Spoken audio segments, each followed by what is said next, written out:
discussion, keep everything moving along. We're going to let our experts do all the talking about the important stuff.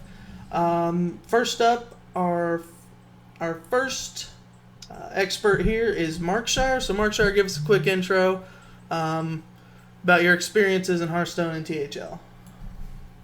Hey, what's up, guys? I'm Markshire. I've been playing in THL for about 6 seasons now, I think. Actually, next will be my 7th season. So I've been in the league for a long time. I currently play for Aeon, and I've played for the Harry Generals and Entropy in the past.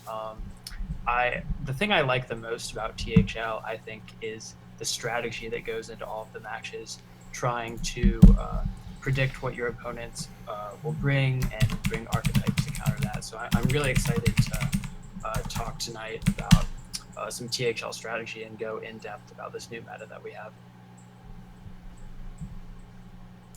All right, sweet. Next up, our hat. Take it away. Greetings, citizens. This is President Ridiculous Hat here, saying hello.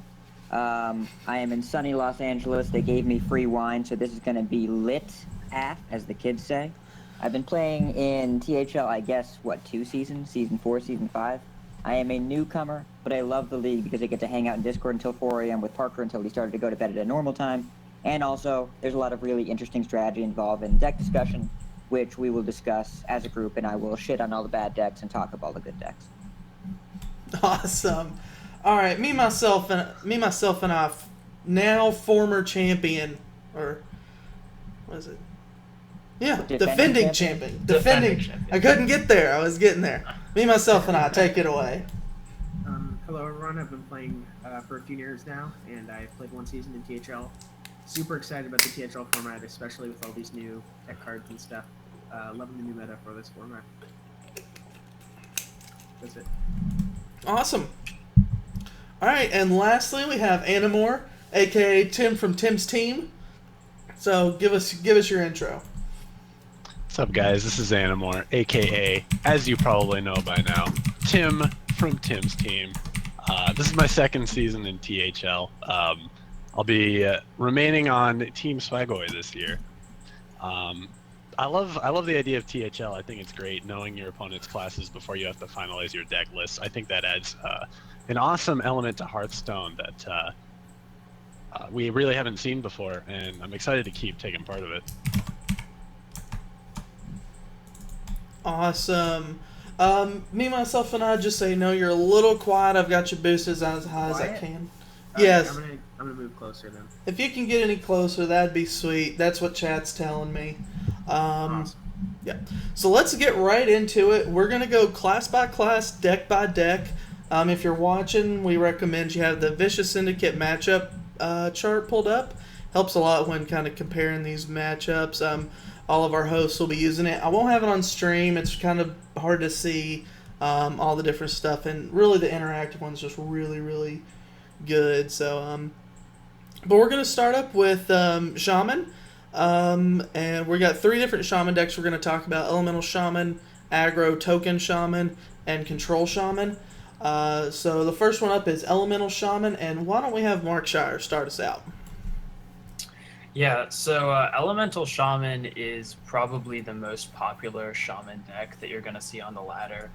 It was really hyped up before the expansion, right? We all saw Kalamos, 8 mana, 7/7, choose one of their for very powerful effects. So I think a lot of people expected this deck to be very good, but it didn't end up quite being that much. Shaman still, they lost Tunnel Trog and they lost Totem Golem, so their early game is a little bit weaker, but despite that, I still think Elemental Shaman, while it may not be tier 1, still has a really good place in the meta, and especially in THL. It's a really good counter in particular to Paladin decks, Murloc Paladin and Midrange Paladin that we're seeing, and also Pirate Warrior if it's tech correctly. And I think we're generally going to see this used as an anti-aggro deck. It definitely struggles against more value-oriented decks such as Taunt Warrior, but I really do think it has a place in THL as part of an anti-aggro lineup. So what does everyone else think about Elemental Shaman? I think Shaman as a class is gonna be. I'm sorry, I'm not gonna jump to that, but I think Elemental Shaman is gonna be a good sort of check for people that are bringing sort of aggressive lineup. So that's Druid and Warrior. If you're expecting a Pirate Warrior, it loses hard to Freeze Mage and Crystal Rogue and that kind of thing. So if someone's bringing one of those classes, you know not to bring it. But in certain cases, it just suddenly is a huge powerhouse because it wins hard and it loses hard. Arhat or Tim, you got anything to add to that?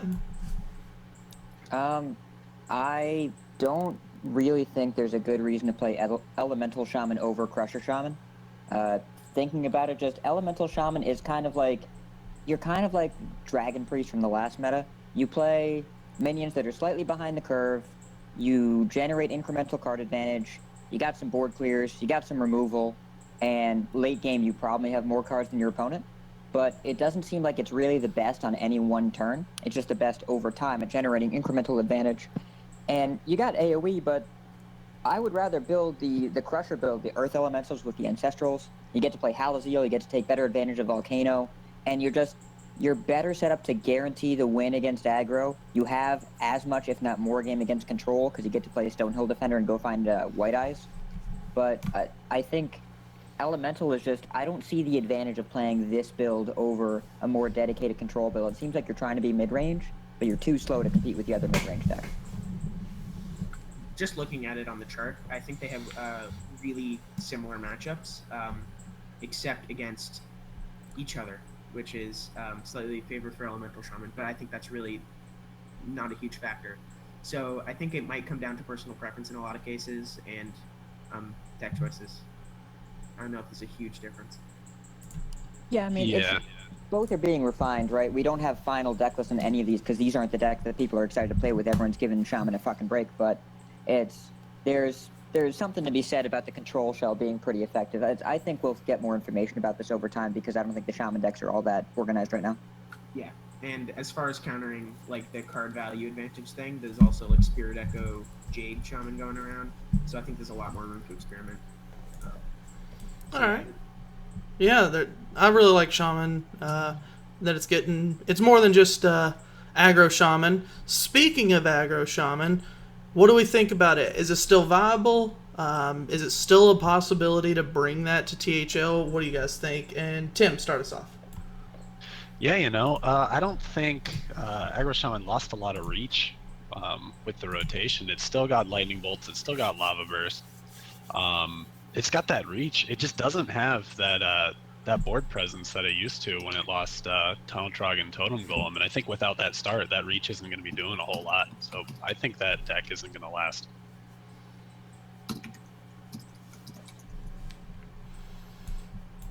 Yeah, so what do the rest of you guys think? Have any of y'all been playing Aggro Shaman? Do you think there's a place for it as a surprise deck in THL, or do you think it's effectively died off?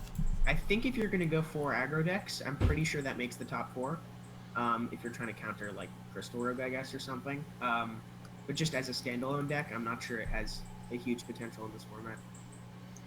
Yeah, I mean, like, I don't think it's a bad deck necessarily, but Me, Myself, and I says that it might make the cut as a 4th aggro deck if you're going with an all aggro lineup, but I'm just not sure. Like, we have aggro Druid, aggro Paladin, Pirate Warrior. There's like even some sort of aggressive mage. Like, there's already so many good aggro decks. I'm not really sure what you're gaining by bringing aggro Shaman instead of them. And just looking at this particular list, which seems to be one of the more popular variants, it's heavily relying on having the board if it's running double Bloodlust as a finisher. And I'm not sure how reliably it can keep the board when it doesn't have Tunnel Trog and Totem Golem anymore. Even with a bunch of 1-drops, I think it's just going to be pretty weak. I don't know. I mean, Bloodlust is such a powerful card and powerful effect. In this meta, I'm not sure how it's situated. It's not super great against Ice Block, and you do have to have that board presence. I do think Aggro Shaman, there's a lot of different ways to build it, and they're all seem to be token-based. And I think this deck is probably better at refilling the board than, like, Token Druid, right? Token Druid, you get about 1 or 2 good rounds where you fill the board, and if they have the answer, you're just out of gas and you die. Token Shaman, you're able to refill 2, 3, 4 times, and your threats are more aggressive, right? They're more threatening because of the risk of bloodlust, and your hero power gets you back on the board. I think that if you play some kind of token or aggro shaman build, you push that hero power button anytime you're not being pressured, and that kind of gives you this virtual reach. It just takes longer to do. I wouldn't want it against Freeze Mage, and I wouldn't want it against decks that are good at both clearing the board and generating pressure. But if they can only do one or the other, I think the deck is reasonably efficient. There's probably a place for it. If I were looking to beat Quest Rogue, this is not my lineup. That forest deck will be Warlock Zoo every time, because it doesn't beat much, but it sure beats Quest Rogue. Sorry. You know. I think a big difference between that and Token Druid is just for taunt decks, and especially in a super taunt heavy meta, Aggro Shaman has reach, and Aggro Druid does not. However, it's not consistently getting onto the board within the first few turns, which Aggro Druid always does without fail. So there's definitely a trade-off there. There's some cases when you might want the Shaman more, but I think mostly you're going to go for Druid. Yeah, I mean, I don't want to give the impression that, like, Aggro Shaman is better than Token Druid. I want to make sure I'm clear on that. Just, they have different strengths and weaknesses, and Druid, we'll talk about Druid later. One of these decks gets to play Innervate, so you probably lean towards that one, but yeah, absolutely. Discussion for later. Okay, cool. All right, since you were bringing up Crusher Shaman and a more Control Shaman, and I've lost the deck list for the Control Shaman. I'm not sure what I did with it. But what do we think about Control Shaman this season? I think that it's still being refined. The list that I would recommend looking at is Senef Glass's list. Let me pull this up. And, like, it plays some goofy cards. Like, there's a Title Surge in there that needs to come out. But, like, you're the best Volcano deck, and you get to abuse White Eyes. And Stonehill Defender, we're going to talk about Stonehill Defender a lot because the bias towards class cards is really, really dumb. And so if you can set up a 7/8 that when it comes back, or when you kill it, it comes back, or if you can set up a 5/5 that when it dies, you get a 10/10 in your deck, and that comes back, you're going to win the fatigue war a lot of times if it ever gets to fatigue, and you're going to be competitive against other control decks or mid-rangey decks. Like, I think you beat Taunt Warrior pretty much every time. And you're going to have a lot of game against the aggro decks with all the AoE and early removal and healing and taunts, and just your entire deck is built to fuck up aggro. Yeah, it's a hugely more flexible deck that can fight against both. Whereas, like, Control Shaman would either have, like, the Jade Elemental Destruction thing that beat aggro, or the Madame Goya one that beat control. This Shaman build is solid matchups against a lot of stuff, and it can also go long. So those just make it both really favorable against the board. I think it's better in LHS than Conquest for that reason, but it's still solid here. Yeah, that makes sense. I think it's also worth mentioning the Evolve right now is unbelievably good, especially if they ever play Living Mana. You just evolve them and the game is over. Yeah.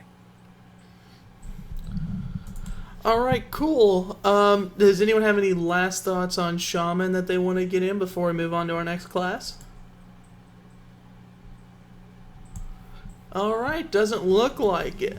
All right, so we're going to move on to Warrior. Two major Warrior decks going around, as you might guess. Pirate Warrior and Taunt Warrior. So let's start with the old guard here, Pirate Warrior. Tim, what do you think about Pirate Warrior? How has it changed in this new meta? So Pirate Warrior basically only lost Sir Finley. There may have been one or two other cards that was played in the list that we lost, but loss of Sir Finley hasn't had that big of an impact. Other than, of course, you lose the extra card advantage when you find life tap, the extra reach with the Hunter hero power, but on top of that, you still got the early game board presence. You still got that dominance with that weapon removal. You have upgrades, hit in the face with your 6/3 Arcanite Reapers. That deck's just really solid. It punishes slower decks. I think we're going to be seeing a ton of it in THL. Pretty much standard list.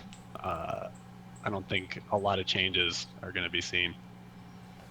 Yeah, absolutely. I mean, I agree. Pirate Warrior is still extremely strong. Sir Finley the loss of Sir Finley definitely hurts it in some of the control matchups. You can't get life tap or steady shot, but it's still just a very solid overall deck. The issue now is that it can be teched against. We have cards like Galaka Crawler now and Gluttonous Ooze.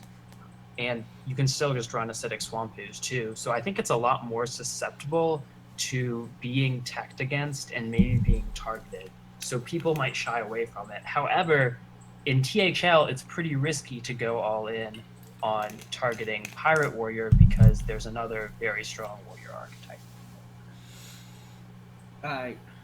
Yeah, I think that's exactly right. In that Pirate Warrior never is hard countered by any standard deck list. You'd really need to tech hard to, make someone go wrong with Pirate Warrior, and when you do that, you're all putting yourself at risk. So it's just always a safe pick. I mean, Pirate Warrior is really good. I want to make sure I address the point of it's easier to tech against. I think really more what it is, in the last meta, Pirate Warrior was the best deck because every other deck was kind of shitty, right? They were all a little bit slower, and a lot of the decks were mid-range focused. Jade Druid was a top deck, so that tells you a lot. And now a lot of the decks have elevated in power level because Ungoro is generally a high-powered expansion, so a lot of decks are playing in the same playing field as Pirate Warrior, and I think a lot of the decks that are able to beat it are competing aggro decks. Pirate Warrior can lose control of the board a lot faster than it used to, and there's also something to be said for the rise of Priest, at least what I've seen. Potion of Madness into Radiant Elemental or something like that early game. It matters a lot. I think the deck is still very powerful, but it's in a more competitive landscape, and I wouldn't expect to see it in every lineup just because, again, Warrior is a very strong class and it's got a lot of different directions to go, but it's not like the meta where if you didn't bring Aggro Shaman or Pirate Warrior, you were bringing the wrong deck. I think there's something to be said for not bringing it, and I think Pirate Warrior won't be the auto ban or the deck that automatically picks up a win. To be clear, there's no Priest archetype with more than a 50% win rate against Pirate Warrior. I mean, statistics. I think it will be prominent in THL. I think Dragon Priest, I'll talk about it later, but I think it will be pretty commonly picked. But it's not great against Pirate Warrior, so Pirate Warrior could fit into a few lineups for that reason, I guess. Yeah, I guess the games you win as Priest versus Pirate Warrior feel like you can never lose the matchup, but then the other games where they nut draw you, where they just hit you in the face with an Arcanite Reaper when you're holding a Shadow Word Death, that makes sense. And there's always anti-aggro options, and that's no different for Priest. Yeah, and I mean, I definitely agree with Hat when he's talking about it. Like, it's not just that it's weak to specific tech, it's just decks overall are better. Like, even you look at mid-range Paladin or even Murloc Paladin with Spike Ridge Steed, if you have a minion that's on the board going into turn 6, that card just destroys Pirate Warrior. Like, you usually just win if you can get that onto the board. So one thing I do want to talk about with this deck, it's not featured on this deck list, but Bittertide Hydra, it's the 5-mana 8/8 that when it takes damage, it deals 3 damage to your hero. I personally have not played with it in Pirate Warrior, but I'm curious to see people's thoughts on this card and if they've had experience playing with it.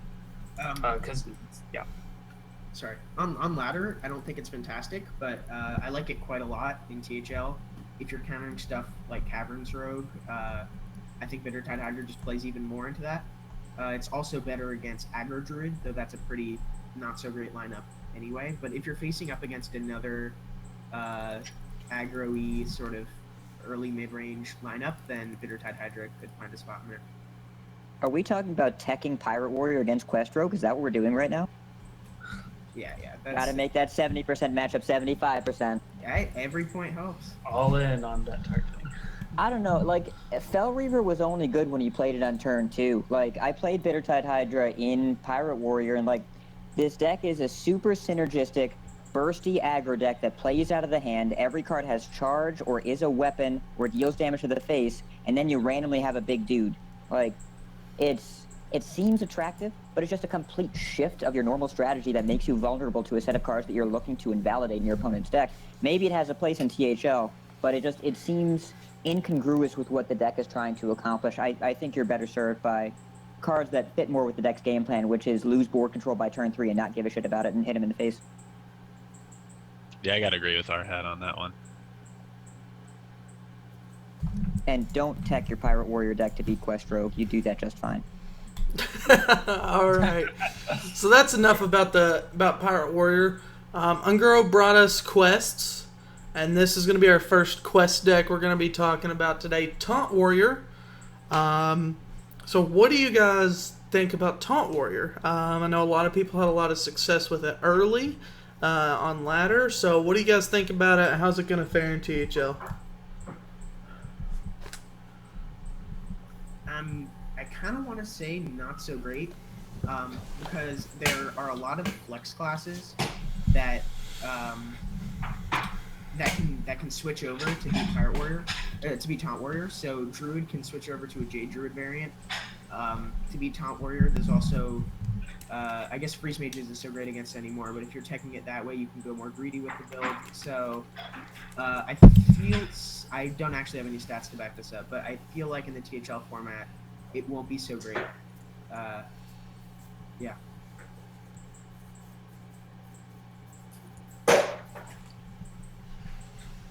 So what do you think about it, Arhat? I mean, so before we get into the specifics here, I think it's important to note that Warrior is going to draw a lot of bans week 1 because we're talking about 2 very strong decks that have completely opposite matchups. I think we probably won't get a read on how good Taunt Warrior is because this is going to be the default ban week 1. And, you know, Taunt Warrior, I think it's a good deck. It's one of the first to be more refined. I think the strategy is strong. It's reasonably strong against aggro. It has value against control because you play shitty cards and then all of a sudden you're fucking Ragnaros. So, like, at a certain point, you're clicking your hero power button and winning the game one way or another. It seems like a strong strategy that's going to be relied upon. I bet it will be countered by a lot of players, and I bet it'll be assumed to be a major foundation of the format unless chosen otherwise. And I think that Warrior will be the highest ban week 1. It'll be either Warrior or Rogue. Those will be the 2 bans you see. Yeah, I mean, Taunt Warrior, I think it's a fine deck overall. Like, when we're looking at the Warrior class as a whole, it may be just the threat of Taunt Warrior will force people to ban it, or will force people to bring decks that are good against it, but it may not end up seeing that much play. I think there's a decent amount of teching that you can do with it. For example, Ray C recently changed, he switched his Taunt Warrior list up and was running double Armor Smiths and double Shield Block to tech against Freeze Mage. So you can definitely do that to change up some certain matchups. It's pretty good against aggro overall, about 55% against Pirate Warrior, and it's very strong against aggro Druid. That's almost a 70% matchup. But yeah, I'm not sure if this will be the most popular deck. I think Taunt Warrior is going to see a lot of play. Like Arhat says, it's probably going to get banned a lot, and there's probably a really good reason for that. Just the ability to have your late game be almost primarily your hero power is pretty powerful when you can build your deck with just taunt minions and your resources to deal with the early and mid game. So, like, just for that reason alone, if it's not banned, I think Taunt Warrior is going to be successful.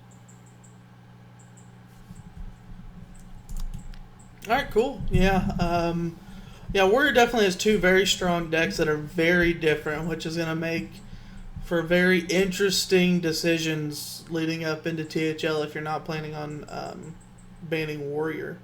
So let's move on to Paladin.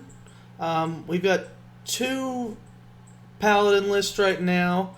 We have the aggressive Murloc Paladin, and then we have the mid-range. Most of them are Murloc Paladins. So let's start with the aggro Murloc Paladin, and me, myself, and I give us the rundown on how you feel about aggressive Murloc Paladin. I think if your opponent's not bringing Shaman, it's a crime not to bring at least some form of Paladin, and this one's just the aggressive version, so, you know, adjust accordingly, I guess. I think the Murloc Paladin and Midrange Paladin are both way too strong. It doesn't matter a ton what you do, but yeah. This will fit into more aggro lineups. It's really potent. It can get on the board, and it can just take over against a lot of decks too quickly for them to respond to. So, like Dragon Priest. I guess it's a soft counter to Dragon Priest.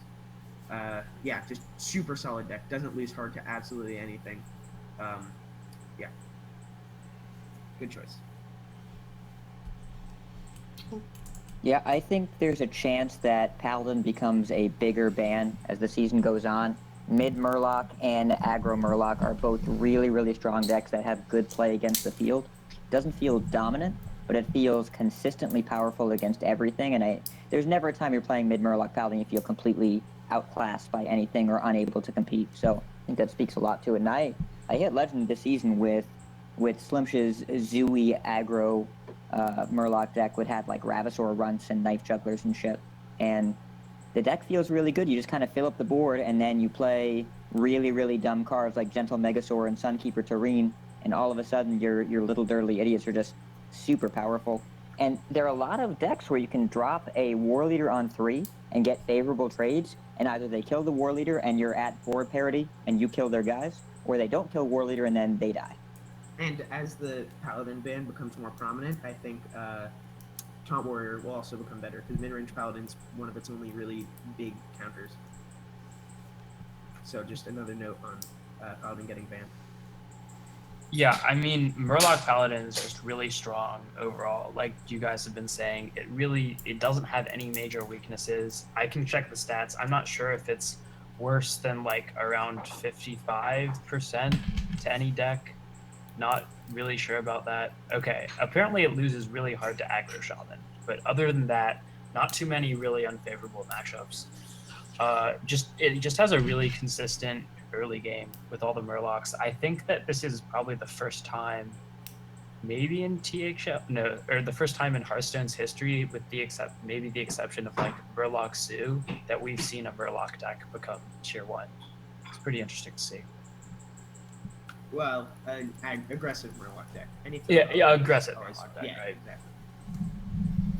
I think a big part of that is Murloc decks would just, it would be, if your first board got cleared, you were kind of screwed unless you were Warlock, and then you had better options in other kinds of Zoo decks. And now there's more value generation with secrets, and you can use Stonehill Defender, and also just, getting on the board on early turns is a lot of a bigger deal. There's less one drops, I guess.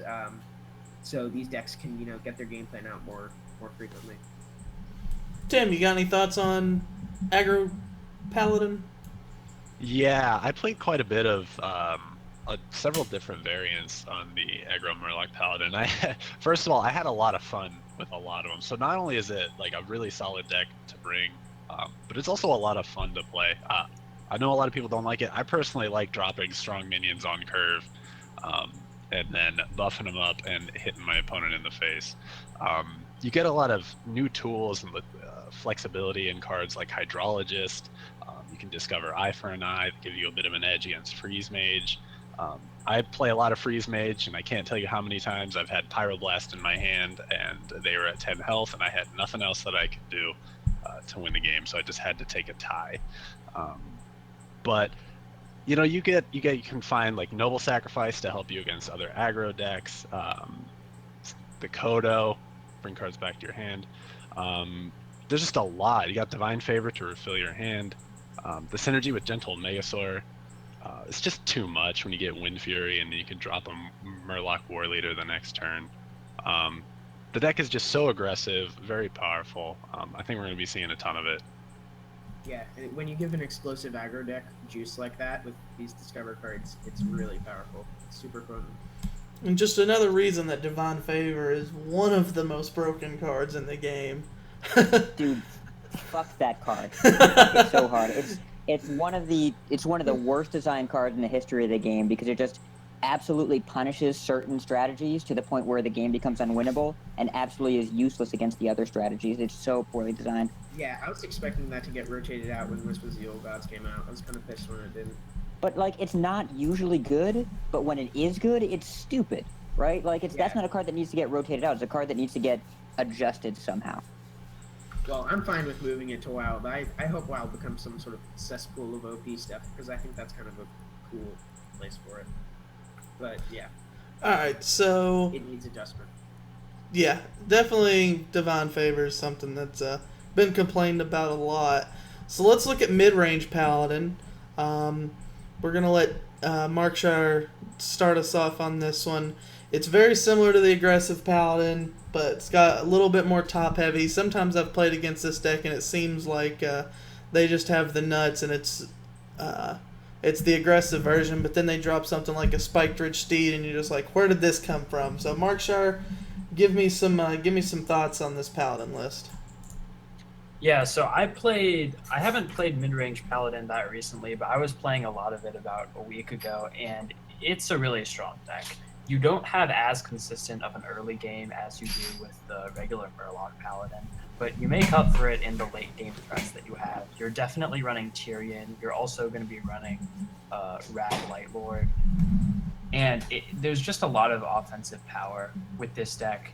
You mentioned Spike Ridge Steed earlier, and this is one of the main reasons why why this deck is so powerful. It's just the fact that it's a death rattle, like it's a sticky body, and already if you hit it on any minion that isn't like a 1/1, it's almost impossible for your opponent to deal with if they don't already have hard removal. I think this card is one of the major reasons why mid-range Paladin is so strong. Yeah, it was one of those, brute force make class viable cards, in my opinion. I think it's just that strong. It's what Paladin right now feels. I'm gonna make a comparison, and I want to make sure I preface it. I'm gonna say it feels like Shaman, not because it's stupidly OP and needs a nerf, but because you can build a good Paladin deck. There are about 40 different selections you can make, and any 30 of them are good. So there was that deck that hit rank 1 legend, the Greek guy Thol W Menos, where he was playing basically curve aggro paladin with Thinja that topped out at Spike Ridge Steed, and I think played Tyrion. You have the list like Slimshes that are super duper low curve, don't even play Thinja, and then you have the higher curve list that top out at Tyrion and Rag, and some even play Vine Cleaver. And any combination of these cards, as long as you have a game plan in mind, is going to be effective. There are so many different ways to build Paladin, and they're all really good. It just, you're basically teching on the spectrum of aggro to mid-range. And we haven't even talked about Control Paladin. You can play Pyro Equality and Doomsayer in the Paladin that can go super late game, put in a Forbidden Healing to beat Freeze Mage, and that's a viable deck too, and that's one that I think is being under-recognized as well, because if you're in the Paladin mirror, the greedier deck is going to win.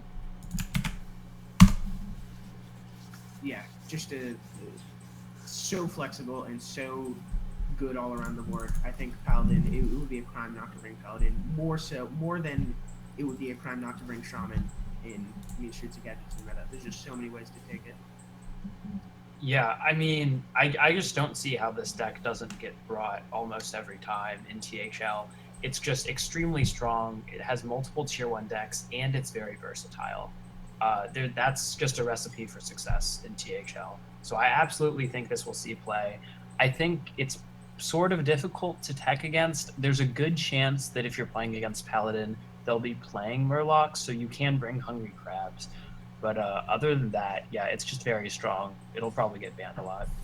Yeah, I suspect Paladin will be the standard ban, along with some Warrior and some Rogue. But yeah, super strong. All right, does anyone else have any thoughts on Paladin before we move on? I think we covered it. All right, cool. So we're going to move on to Rogue, our second quest deck, Crystal Rogue. What do you guys think about it? Is it as good as everyone thought it was after day one?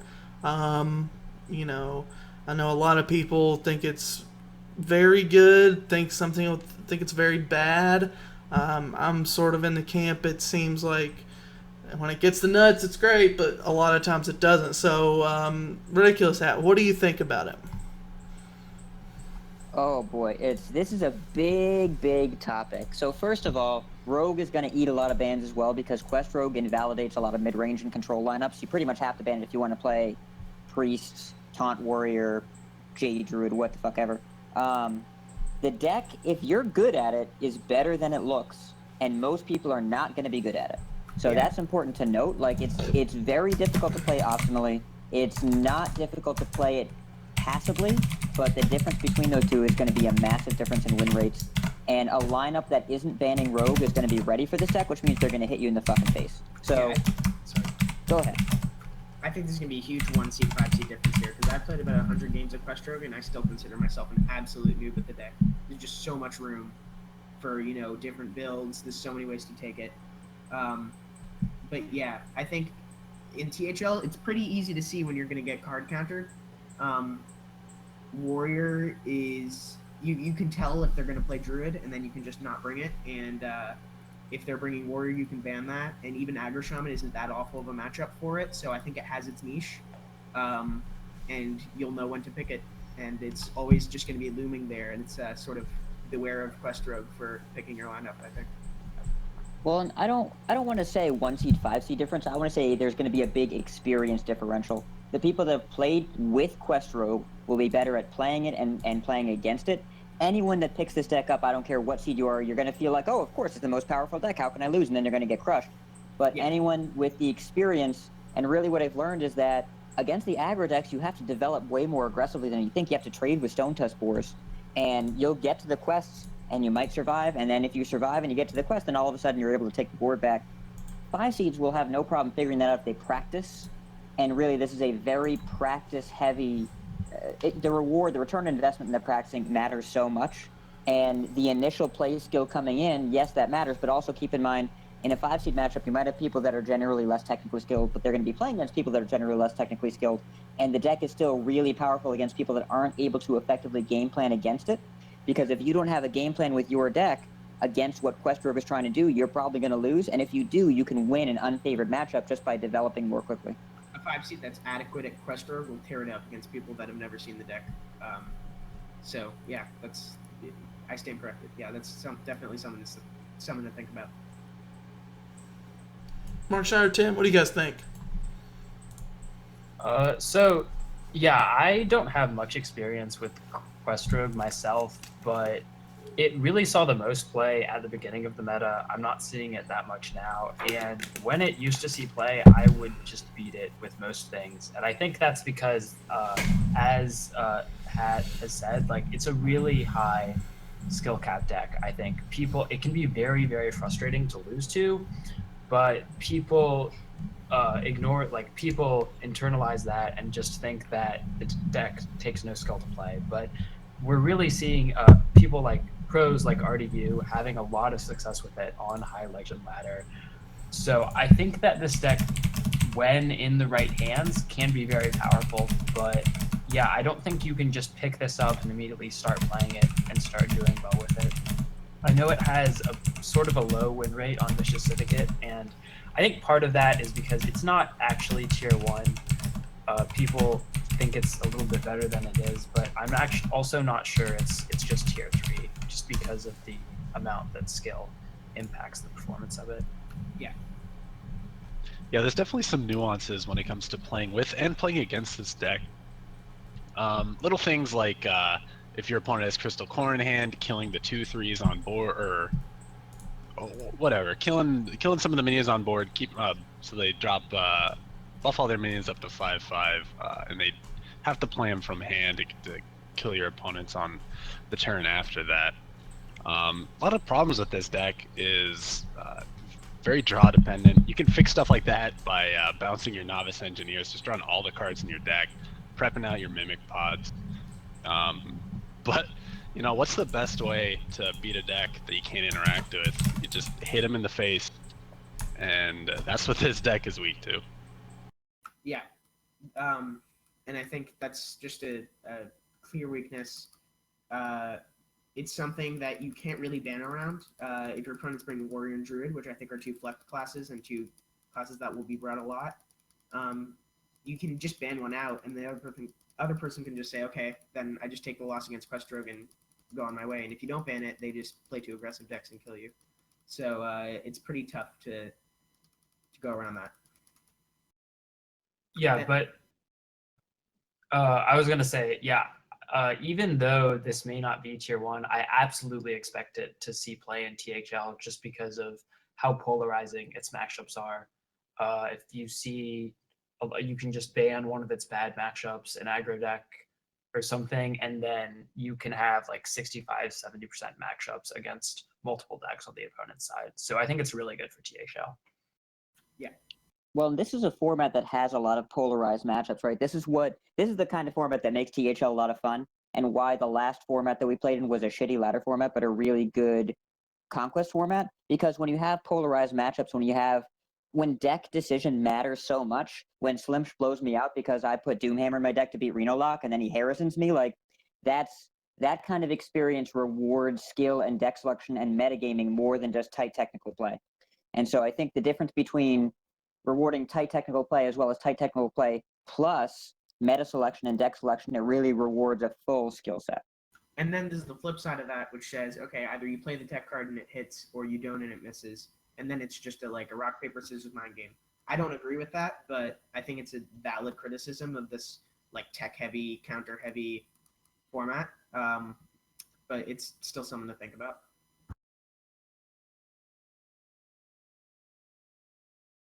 All right, cool. Moving on to Miracle Rogue. A lot of people, almost everyone I talked to, thought this deck was dead. With Conceal leaving and with Tomb Pillager leaving, this was a deck that everyone said, how is Miracle Rogue, or Rogue in general, really going to survive? But Miracle Rogue pulled off another miracle and is still relevant. So let's have me, myself, and I start us out with a little Miracle Rogue talk here. Miracle Rogue's still doing what it always did, which is beating these minion-y, low burst, mid-rangey decks. And there's less burst and there's more minions. Dragon Priest, mid-range Paladin, there's just not a huge burst potential coming out of these decks, and you can swing the board more easily with Arcane Giants. There's Vile Spine Slayer. So what it lost in early board presence with Tomb Pillager and what it lost in early board presence with Tomb Pillager, it gained some more potency in its miracle turns. So it's more swingy in that way. But it's still countering what it counters. I expect to see some of it if you expect someone to bring that kind of lineup. So yeah, I think it has its niche. To move it away from specifically Miracle Rogue just for a moment, I think Slimsh and GNets bring up really good points in chat. Slim says he's not sure about bringing it frequently in THL, and GNet says that's because it loses to aggro. And just like we were talking about earlier, there's 3 or 4 really good aggro decks in the game right now, and I think we're definitely going to see lineups that bring all of them. And you can't really tech rogue to beat aggro. That's just not really how the class works. So it can definitely be pretty scary if you're bringing it and your opponent ends up bringing 4 aggro decks and you just can't get a win with it. But the cards in Miracle Rogue in the early game are a lot better now, right? Razor Petal Lasher surprised everybody by being really good. Hallucination, if you play it against the right class and you get the right card, all of a sudden you're winning for no reason.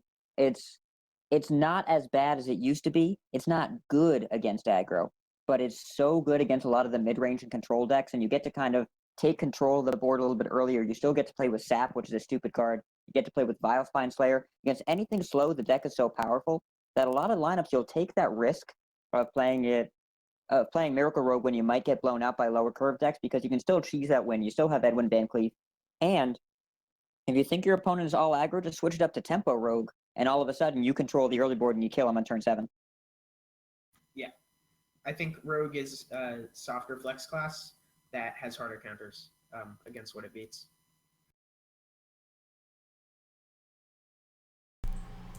All right, so anyone else want to talk about any other Rogue decks? Do we want to talk a little bit more about Tempo Rogue? I know it's fairly new. Not necessarily new, but new in this meta. We didn't see a lot of talk about it. So, does anyone have any experience with Tempo Rogue? I have a little bit. I'm just going to say I think it's plays and beats very similarly to Old Water Rogue. It's still really potent, can just win off of a Finja turn. It still has SI7 Agent and Backstab and Eviscerate and Friends. So I don't think it's going anywhere. It just, like Arhai was saying, Ungoro Power Creep has sort of phased out the decks that aren't changing too much, and I don't think Tempo Rogue has changed too much. So it's went from a tier 2 deck or a high tier 2 deck in Main Streets of Gadgets into a sort of just solid deck in Ungoro. Yeah, I mean, I don't think it's ever going to be a first choice spring, but if you're facing against an opponent and you submit your classes, then you do some sleuthing and you figure it's going to be aggro. You put the Cold Bloods in your deck, you put in the Finja, you take out the Gadgets, and you can be competitive It's not the deck I would choose to bring in most lineups, but it's a deck that you can use. It's an option in a flexible class, like you said before, that it has harder counters, but Cold Blood is still great, and so you can still find ways to make the deck workable enough that it's probably worth considering, even if it's not worth relying upon. Yeah, it kind of reminds me of Tempo Mage in the Main Streets meta. You don't really want to have to play it, but you always can, and it does beat certain decks that the other Mage variants didn't. So yeah, it just kind of reminded me of that. All right, cool. Well, we're gonna move on to Priest, a a class that didn't have a big variety of decks in last meta. At least from what I saw a lot of Dragon Priest, and that was about it. You didn't see a lot of Control Priest or any other sort of style of priest over a lot of my ladder play. So let's go with their oldest deck, Dragon Priest. It lost a bunch of core cards, but it's still relevant. How do we think it's doing? How's it going to do in THL? And we'll let Tim take this one. So the cool thing about Dragon Priest now is it's kind of got a different tools to deal with different scenarios. The list we currently have up's got Potion of Madness, even a 2-drop in the form of Radiant Elemental, which we didn't think Priest was going to get. It's got those tools to deal with early game aggression. But then we've got cards like Shadow Visions and Draconev Operative that improve the consistency of the deck, help you find different tools to deal with whatever scenario you're currently in. Then you've got Lyra the Sunshard, really help you find even more value from your deck, getting things like Mind Control. If you want to find that double Mind Blast to get that 10 damage, that's an out. And then you've got your big board clear in the form of Dragonfire Potion and Primordial Drake.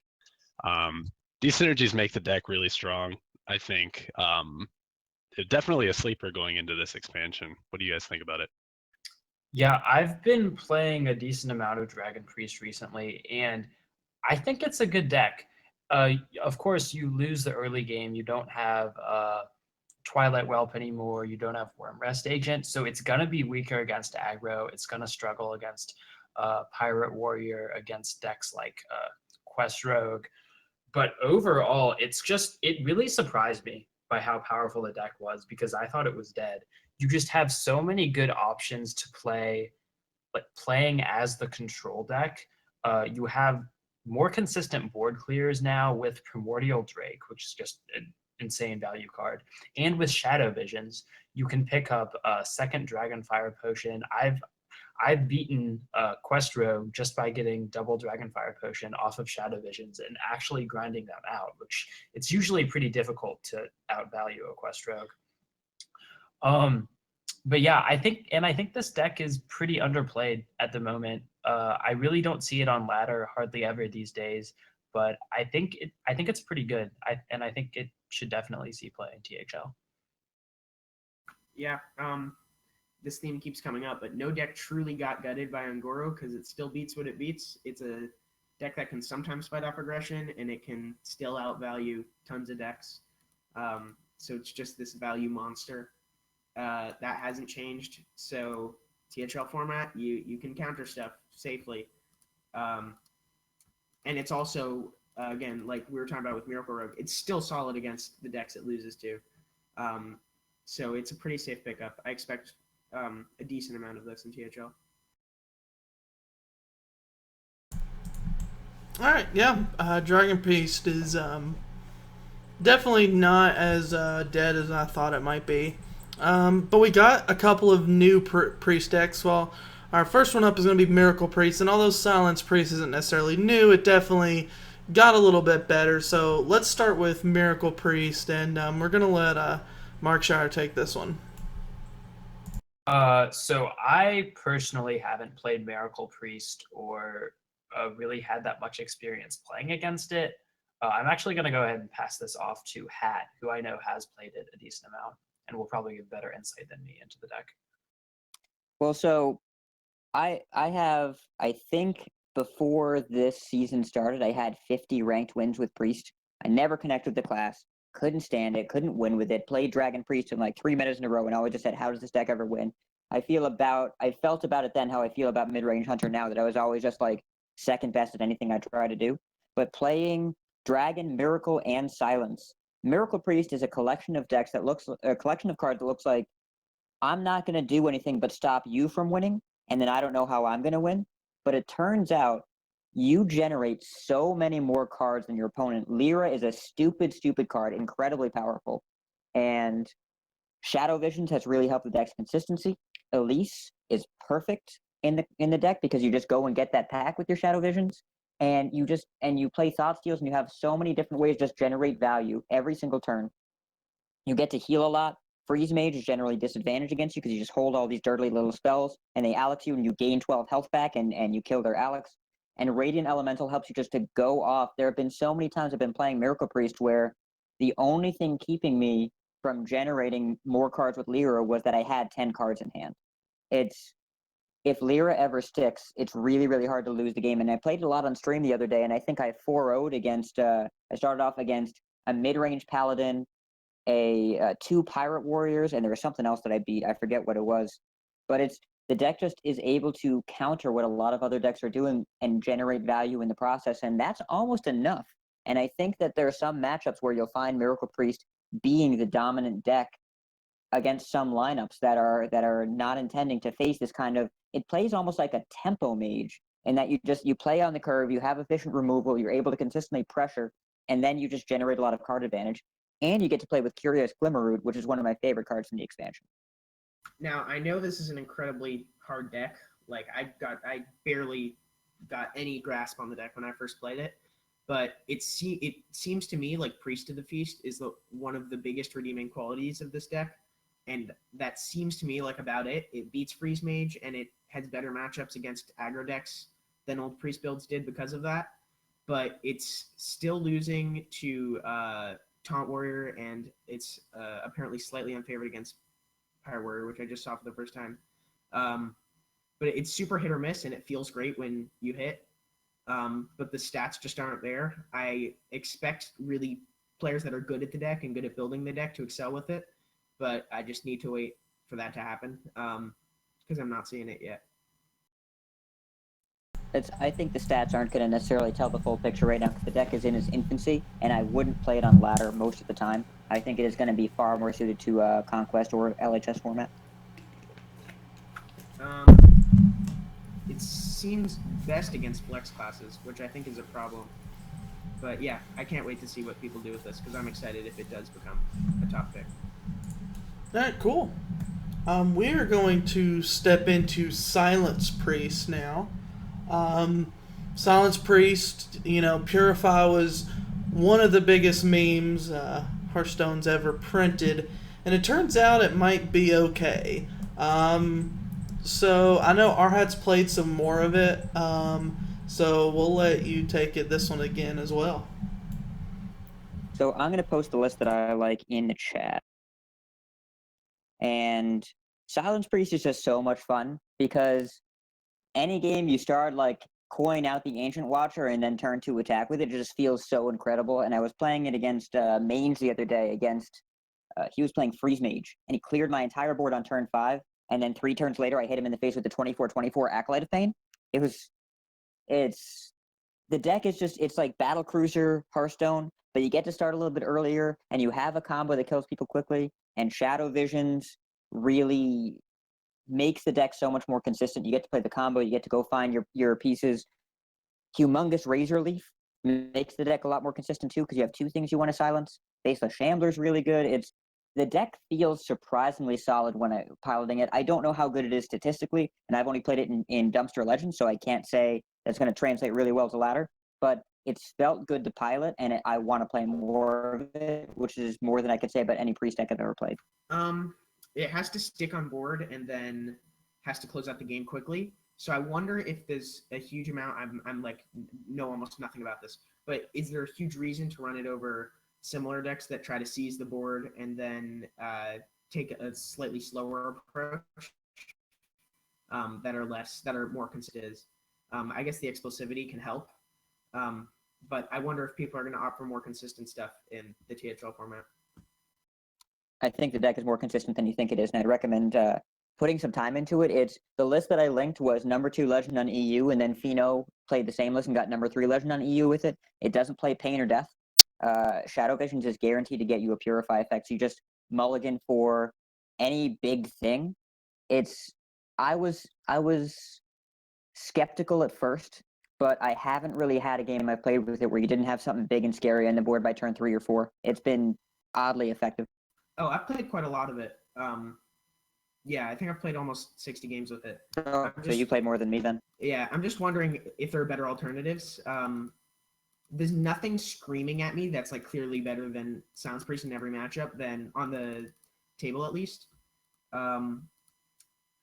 But I just in THL, if there's a better counter to what you think Silence Priest will. Tim, you got any? Okay, Mark, sure, go ahead. Oh, yeah, so I was going to say, while we're talking about the consistency of the deck, I know it definitely seems like an inconsistent deck at first glance, but what makes it good is actually Purify, because it's a redundant effect with Silence. Like, when Purify first came out, a bunch of people who were talking about how bad it was said that, oh, Silence is just better because it's more flexible and it's 2 mana less. And, you're paying... Like, it's just a worse card than a card that already sees no play. Why would they print it? But decks like these need cards that do the same thing to see play. And that's what makes them consistent. So now that you have 4 silence effects in your deck, you can actually run a silence deck. The same thing with Humongous Razorleaf, which in my opinion is the main reason why this deck is viable. It does the same thing as Ancient Watcher. It's a huge overstated early game minion that's really good when it's silenced. And as long as you just have these cards that have basically similar effects, it just improves the consistency of your draws a lot. And if I recall, there's only 4 non-Shadow Vision spells in Priest, right? So you're guaranteed a silence. There's Power Word Shield and sometimes Circle. This one plays, the list that I've been running plays Potion of Madness, Power Word Shield, Silence, Purify, Inner Fire, Divine Spirit, so it's not guaranteed. Yeah. Yeah, so it's not guaranteed, but you have a pretty good chance of seeing something you want, especially if you factor in the mulligan. Again, you have a lot more experience with this deck, so I'll yield to you, but I haven't really had too many games yet, on admittedly a smaller sample size, where I've had too much difficulty getting something big and scary going pretty early. Those were almost all day 1 through 4. That's all I played day 1 through 4. So it's a totally different meta. So yeah, I'm not super versed in Silence Priest in this context. And also I was playing a worse list. I wasn't running Potion of Madness or anything. So yeah, I guess that discredits what I was saying before, but yeah, don't take my word for it. All right, before we move on, does Tim have any thoughts on Priest? Yeah, I think there's something to be said for Shadow Visions. I think that really improves the consistency of the deck overall. One of the with the addition of Humongous Razorleaf, I think that's what kind of pushed this more into the realm of viability. Razorleaf made this a possibility, but Shadow Visions really makes it possible to make Humongous Razorleaf and Ancient Watcher work. The card draw in the form of Northshire Cleric, Power Word Shield, Purify, all helps you find the resources to close out the game with your combo and Inner Fire and Divine Spirit, your Cabal Talon Priests, your Power Word Shields. If you get a big minion, maybe you couldn't find a silence, you can just Faceless Shambler it. So yeah, I'd agree. I think this deck definitely has a place. I want to play this deck more personally. Yeah, it definitely spirals out of control. You can use it to, beat up on decks that give you time to do that kind of thing. So I'm pretty sure it's good against Freeze Mage. Let me make sure. Yeah, it is good against Freeze Mage. And it could go in a lineup where you can have the time to sort of get those things rolling, maybe with even a Quest Rogue or something like that. All right, so we are going to move on to Hunter. Hunter was dead, along with Paladin, but Hunter was absolutely dead last meta. You never saw Hunter in any form. And Quest Hunter seems to have been, like some people thought, pretty bad. It doesn't seem like it's going to be a deck, at least in this meta. But mid-range hunter has kind of carved out a niche for itself, and Hyena's kind of made its way back into the hunter meta. So let's see. Let's give Markshire a go. What do you think about hunter? Yeah, so Hunter might be mid-range Hunter might be the deck that I've played the most this expansion. I still think it's really good. The decks that we're seeing right now, just even in the past couple days, are running Infested Wolves more, which was a card that previously was not seen at the beginning of the expansion. Yeah, this list has one Infested Wolf. I also really like that the lists are moving towards Double Bow. That's another card that people weren't running at the start for some reason. Eagle Horn Bow is really good. But anyways, I think it's a really solid ladder deck. It's definitely a solid high tier 2 deck. It's just very powerful. Crackling Razor Maw, especially Alley Cat into Crackling Razor Maw, means you can get a bunch of just really aggressive starts that your opponent can't deal with. As for how it is in THL, though, I'm a little bit less convinced. And that's mostly because its matchups aren't polarizing enough. A lot of them are just in the 45 to 55% range. So I'm not sure if there's a lot of merit to bringing it if you're hoping to target a specific deck. And another reason is it's just not versatile. Mid-range Hunter is the only archetype of Hunter that we're seeing. Quest Hunter is horrible. Control Hunter has just never been a thing. So basically, if you're going up against Hunter, you know it's going to be mid-range or maybe just mid-range, but they cut high mains to sort of make it face Hunter, but it's more or less the same deck. So I think it's a little bit too predictable for THL to see too much play, but the deck isn't bad. Yeah, you couldn't have said it better. It's just one deck with pretty solid matchups around the board, and it's the only archetype. So while you can't exactly counter it when you see there's a Hunter in their lineup, there are ways you can go about picking your decks to be solid against it, and then it might be really hard for them to get away with the deck. Just because it has pretty even matchups on the board doesn't mean that it's particularly bad in this format. It just means that there might very well be better alternatives. So either it's outclassed or it sneaks in, but it's not going to be fantastic in the format, I don't think. Man, Hunter is like the most aggressively average deck that I've seen in a while, and I think the only reason it's still seeing as much play as it did is because people figured it out first, because they took all the good Hunter cards and they clicked 2, and then they played it on the ladder in the first couple weeks. Like, if you don't get Scavenging Hyena, which is the only broken card in the entire deck, you're playing shitty cards every single turn, and you're worse than every other deck at what it does. Sometimes you can get ahead on board and then you close the game with the hero power because that's what Hunter does, and that's why the class has always been good, because the hero power guarantees this kind of inevitability over time if you sneak it in. But if you don't get a crazy Hyena turn, what do you do that another deck doesn't do better? Like, your best 4-drop is Houndmaster, and after that is Infested Wolf, maybe, and you have no good 5-drop still. You're playing Tundra Rhino. High main is fine, but a lot of decks are already beating you by turn 6.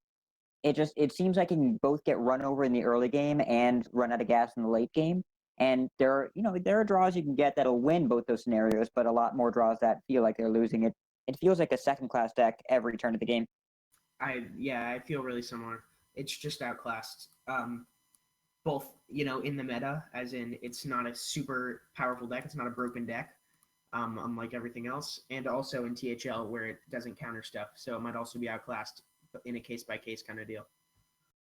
Yeah, I kind of want to take a moment to mention I want to mention the tech potential of mid-range Hunter for a moment. I mean, on the list we have Hungry Crabs and Galactic Crawlers to kill Murlocs and Pirates, but the class also has access to Flare and Tracking, as well as Deadly Shot.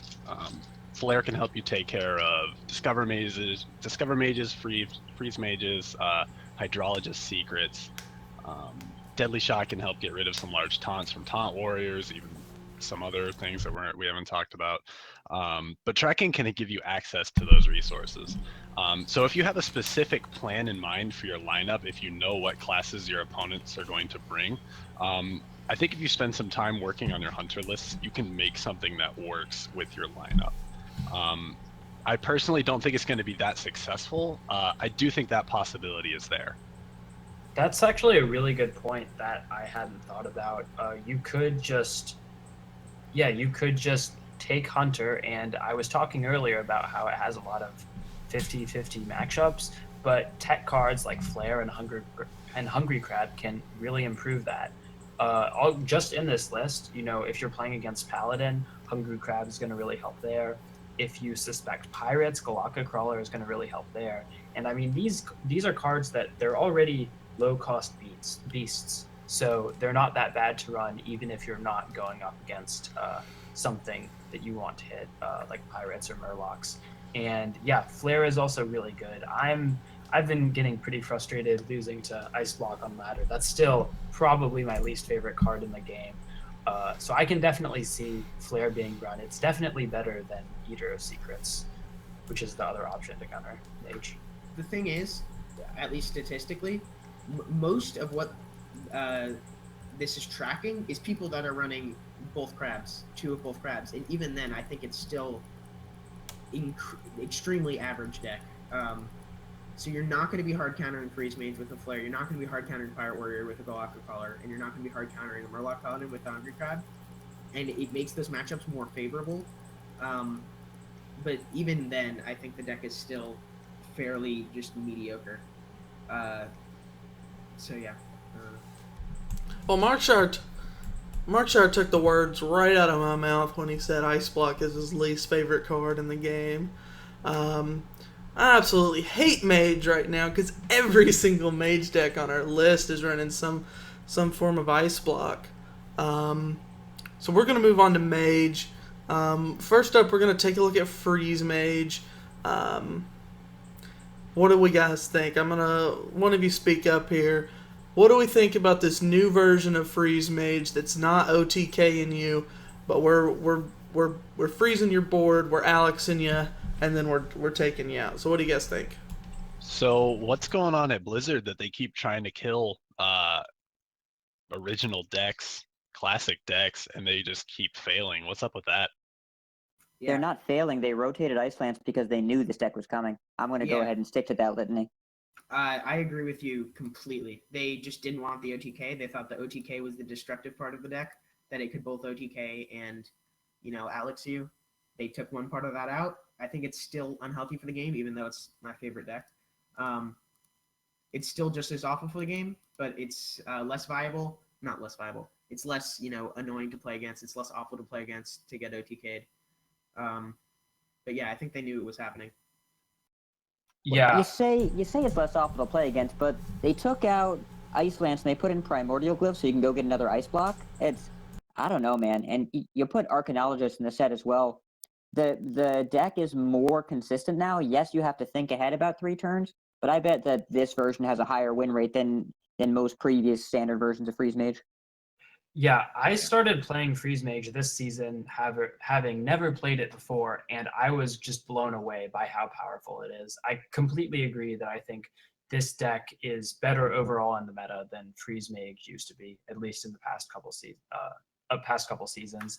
Like, you just looking at Arcanologist. Like, not only does it give so much value for 2 mana, it's just having an early game minion, even for like a really like control-y, stall-y combo deck like Freeze Mage, it's still really, really good just to have a 2 mana 2/3 on the board on turn 2. And I think that just goes to show how important tempo is in Hearthstone.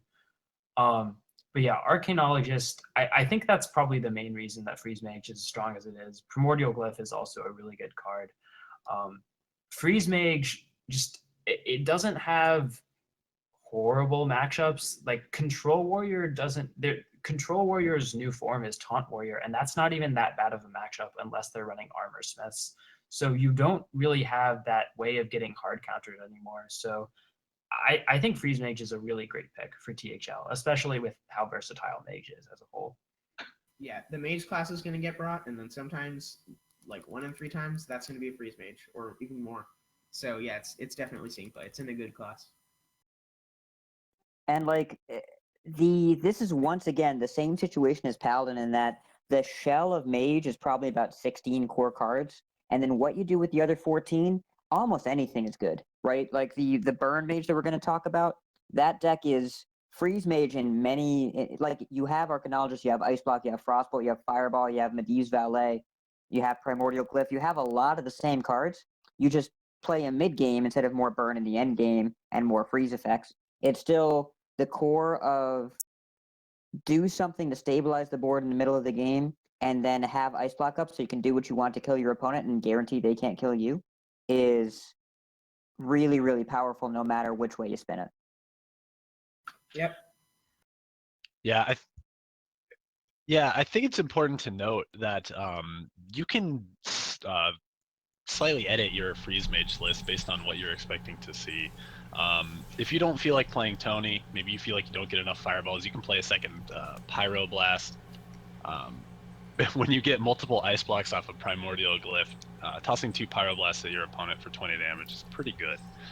Or if you feel like your deck needs more consistency, more card draw, you can cut either Tony or a Pyroblast, play another Loot Hoarder, another Novice Engineer, draw a bunch more cards, kill your opponent. It really all depends on what you think you're going to see and what your game plan is. Yeah, and that just extends to the mage class as a whole. Like, there's not a huge reason not to bring it, and then sometimes they're going to bring, say Shaman, and then you just put Freeze Mage in, and it beats what it beats. So speaking of other mage decks, let's take a look at Exodia Mage. One of the worst decks to lose to. It just feels awful to lose to Exodia Mage, especially with ice blocks. But it's not the greatest, I don't think. At least statistically. So what do you guys think? What do you think about Exodia Mage? I'll let me, myself, and I take this one. It's worse than like meme deck tier status. I feel like maybe even Astral Communion Druid had like a 41% win rate or something.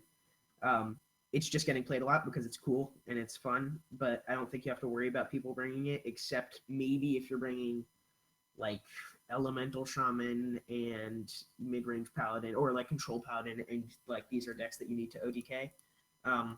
But I really don't think it has a spot in the ladder meta, any sort of tournament meta. I've totally discarded this one. I hope I'm not making a huge mistake by doing that.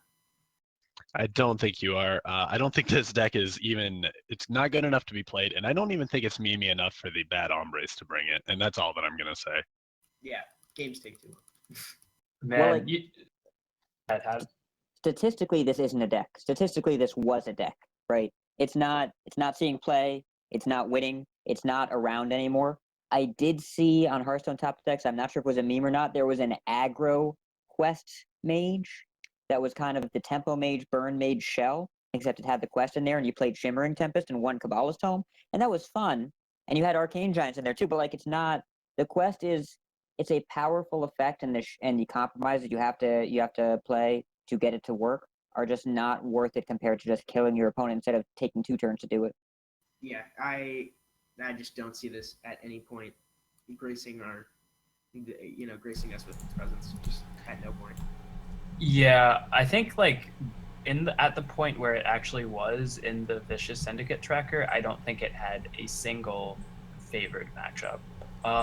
Yeah, like you guys have said, this deck is just bad. I think there's a slight chance it sees play if you somehow know that your opponent is going to bring an all control lineup that will not pressure you at all, then maybe you will want to bring this deck. But yeah, I think for now we can go ahead and write it off and just move on to the next archetype. Yeah, so Gunther's Discover Burn Mage is our highlighted list here. This is the deck that I personally, when I first saw it, I'm like, this is weird. I don't know how I feel about it. But it seems to be doing pretty good. G-Nets in chat says he loves this deck. So, what do you guys think about this sort of mage archetype? It's got that same shell, that mage has kind of had, but with the Pyroblast, with the Alex. But this one actually splits off quite a bit of different stuff. We've got things like Cabal Courier in here, and Medivh. So, what do we think? How do we like Burn Mage? This feels like Dragon Warrior from Whispers of the Old Gods. People were playing aggressive Burn Mage, and then people were playing Tempo Warrior, which was a fairly slowish deck. And then people realized, oh crap, Dragon Warrior can do everything Tempo Warrior did and more.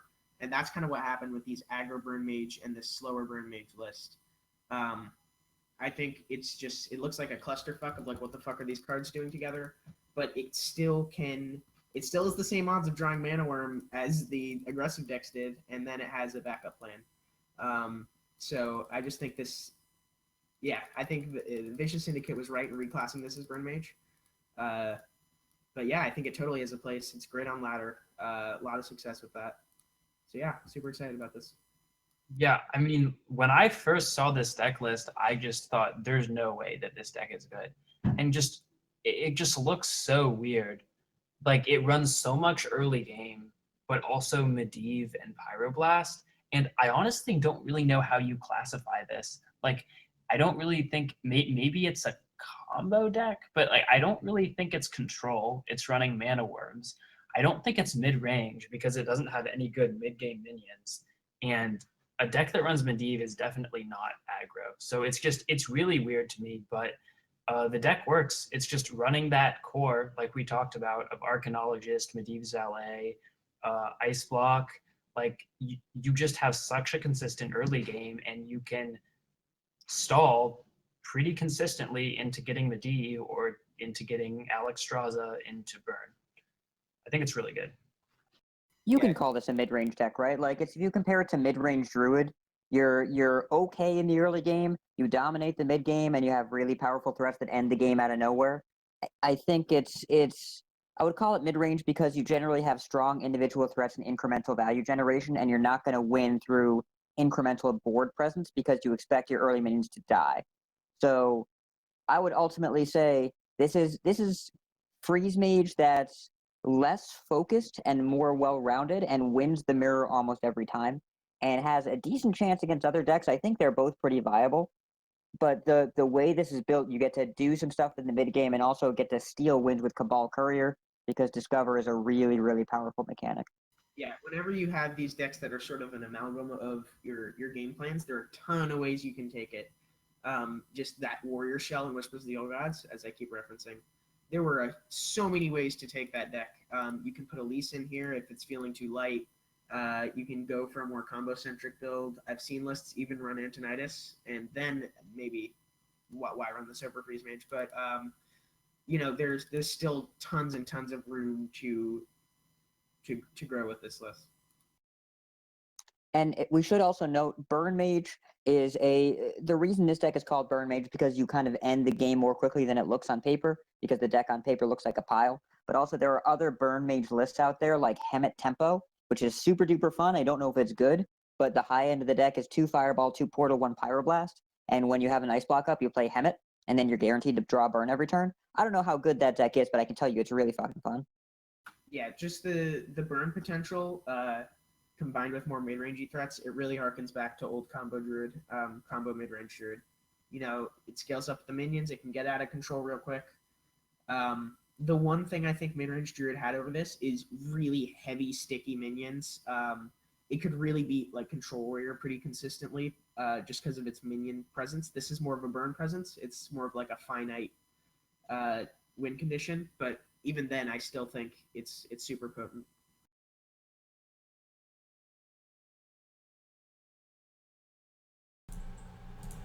All right. Do we have any other thoughts on Mage here? Anything else you guys want to throw in here? Not from me. Kill Ice Block. Yeah, kill Ice Block. I'm with it. Ice Block will get Hall of Famed along with Gadgetzan and Auctioneer and probably Leroy if I had to guess next year. And I really hope you're right. Then I think truly Miracle Rogue and Freeze Mage will be dead. I think after those, there's no coming back. But it didn't work this time. So I look forward to crafting cards with the dust I get from Ice Block. All right, so let's move on to our last two classes. We're gonna go ahead and hit up Druid here. What do we think? Wait. This is the last class, right? We have Warlock. It's essentially the last class. What's that? I said so we're gonna hit up Druid, and then we do have Warlock afterwards. But I don't understand that word Warlock. I'm not sure. Yeah, this is essentially the last class here. I remember something in another life about Warlock. Life Oh, Tab, oh. I think, is coming to. I think I had a dream about that once. Good night, sweet prince. All right, so Jade Druid. It was a deck. People played it, and it's still around. What do we think about it? It's really similar to the old lists, but a lot of them are adding earthen scales. So what do we think about Jade Druid? I think Jade Druid will see more play in THL than it will in Ladder, because while it's not a great deck, there's still going to be those cases where you're like, okay, I know what my opponent's playing, feeling ready for this week. You bring Druid, and then you're like, oh shit, he brought like a bunch of heavy lineups. Sometimes you'll just have to resort to Jade Druid there. So I think it will see some play just in those situations. And then it can also be played just because the Druid class now it turns into a flex class that can beat Taunt Warrior if you need it to. And, Aggro Druid can beat Pirate Warrior. So I think Jade Druid will, like Fielder's Choice kind of. Yeah, I mean, I think Jade Druid, like, there's a bunch of new cool decks in this expansion, but I think it's still solid. It still is really good against any sort of slow deck, any sort of control deck. And it's not even that bad against aggro now with the addition of Earthen Scales. I mean, this card is crazy, especially just like late in the game when you have pretty high Jades, it can heal you for like 7 or 8. And even when your minions aren't that big, it's just a good pinch heal for like maybe 3 or 4, and it's giving your minion a buff, and it combos with Auctioneer. This card, I think it was overlooked by a lot of people. I sort of wrote it off as not being great, but it's a really powerful card, and it's definitely one of the reasons why Jade Druid is seeing more play on ladder. Yeah, I expect Druid to go into a ton of lineups just because it's a flex class. So like Warrior, Paladin, Rogue, Druid, that cleans the whole board. Like you can beat anything with that lineup. So yeah, I think Jade Druid will see a lot of play. Personally, I haven't had any success with Jade Druid. So I think it's kind of funny to point out, like Slim says, when you Earthen Scales your Gadget Stand, it makes it weaker against Priest. You lose that 4 attack. Same thing with like Primordial Drake, but you can also push like your 3 attack minions into that 4 health range. But as always, this deck is definitely the control killer. I think it's a little bit too risky to bring it in place of Aggro Druid, though. Nah, man. Nah, Jade Druid is the better Druid deck. I'm gonna go out and say it. It got so much in this expansion. You get Tar Creeper, you get Golakka Crawler, you get Earthen Scales, and you get Primordial Drake. And Primo Drake is badass in this deck because Druid didn't have a solid late game drop that also cleared the board. Like it didn't have anything remotely close to it. And now you play an 8 drop that Priest can't kill because it has 4 power. It's got a giant butt, and it AoEs when it comes in. I'm playing Just Say Endless, which has 2 of those, and Tar Creeper, and Golakka Crawler, and I haven't had as much trouble with aggro as I thought. I think the deck is actually better than it used to be, and all these mid-range decks cannot keep up. And Jade Druid, with Just Say Endless, I am undefeated against Quest Rogue with it. Because that's just got to be an anomaly. That's so surprising. They make 5/5s, and you already have 5/5s. It's like, okay. It's at 33% on Vicious Syndicate. I think I looked this up before. Let's see. I mean, maybe I'm just lucky. Yeah, maybe awful. it's so. I'll tell you guys, I'm keeping Jade Idol just so my guys get bigger faster. Oh, yeah. Right? I keep Jade Idol in the opener. You should always keep Jade Idol in the opener, right? I'm pretty sure I thought so, at least. Anyways, but I mean, maybe I'm getting lucky, but like the deck has been better than I expected in a lot of matchups, and also in the matchups where expected to be good, it's fucking stupid. Like anytime you play against any priest build, anytime you play against Taunt Warrior, you outvalue them every single time. Yeah, and it's also just another point. It's wonderful against the mage class, just in general. Earthen Scales gives you even more armor. So that turned like an even matchup in MSG to a pretty heavily favored matchup in Freeze Mage and Burn Mage for Jade Druid. So, Mage, Shaman, Warrior, if you think they're going for a slow mid-rangey lineup, you can bring Jade Druid pretty safely, I'd say. And also, like Miracle Rogue, like Dragon Priest, it has a shot against aggro decks, so you always have a fallback plan. Yeah, definitely if you expect Freeze Mage or even Burn Mage, this is a good pick. You have like those decks are pretty slow, so they'll give you time to cycle, especially with double gadgets and auctioneer. So you have 16 points of heal with Feral Rage, and then Earthen Scales, you're probably gonna get at least 6 or 7 heal Yeah, with each one, or even more. You're getting like 5 a pop at least. So Yeah. it's really good. So like you can put a decent amount of pressure on them, and then just with that amount of heal, like it totally it's insane against Alex too, because it's not just heal, it's armor. So you can get that armor up pre Alex, and they won't put you to 15 if you have 10 armor on it. They'll only put you to 25. Yeah, just really solid deck. Good matchups, and then only slightly bad matchups, and that's a sign of a really solid, safe THL deck. So looking forward to it. All right, so we have Aggro Druid, kind of making its return. We didn't see a lot of it last season. This is still a token-based Druid deck, and they're going to be running their Savage Roars. And they got a new addition in the form of Living Mana. So what do we think? Is Aggro Druid enough to make Druid a bring as sort of another flex class in THL? Yeah, Probably, but I fucking hate this deck. I can't stand it because every game I'm out of cards by turn 4, and either they have it or they don't, and I feel like I lose if they have it every time. Jeanette said in chat something really cool. They're not cool, important. Aggro Druid is what makes Jade Druid good, and yeah, Jade Druid is what makes Aggro Druid good. These are both counterable decks, but nobody wants to take that 50-50. I think generally you feel like you've prepped better than the other person, and you don't want to take those kind of risks. So they have pretty different matchups. So yeah, you can't really hard counter one. You can only have a solid matchup against both. And yeah, I think this will trash decks it counters and lose hard to decks it doesn't, but it's still a risk that people are going to take. Yeah, I agree with Hat when he says he hates that deck. I recently started playing it, and I think in like 9 games I queued up against 6 Taunt Warriors, which is like the deck's worst matchup.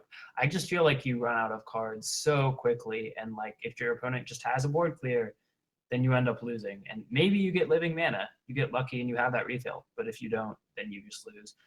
But I mean, overall, statistically, it is a really strong deck. It's got some very good matchups against the field, and yeah, like me, myself, and I is saying, like with Jade Druid, these decks are like so different. Like you can basically bring Druid and pick one of them that's going to be good against your opponent's lineup. So absolutely, I think Druid sees play, and Aggro Druid will see a lot of play in THL. Yeah, I'm gonna echo that sentiment. Jade Druid and Aggro Druid, 2 different ends of the spectrum in a way. Similar thing going on with Warrior, as we've already talked about. So if you bring those 2 decks in your lineup, you can kind of mind game your opponent and make them think you're bringing one kind of end of the spectrum in terms of your game plan, and you can go the other direction, or maybe you can even split right down the middle. That all depends on what you want to do.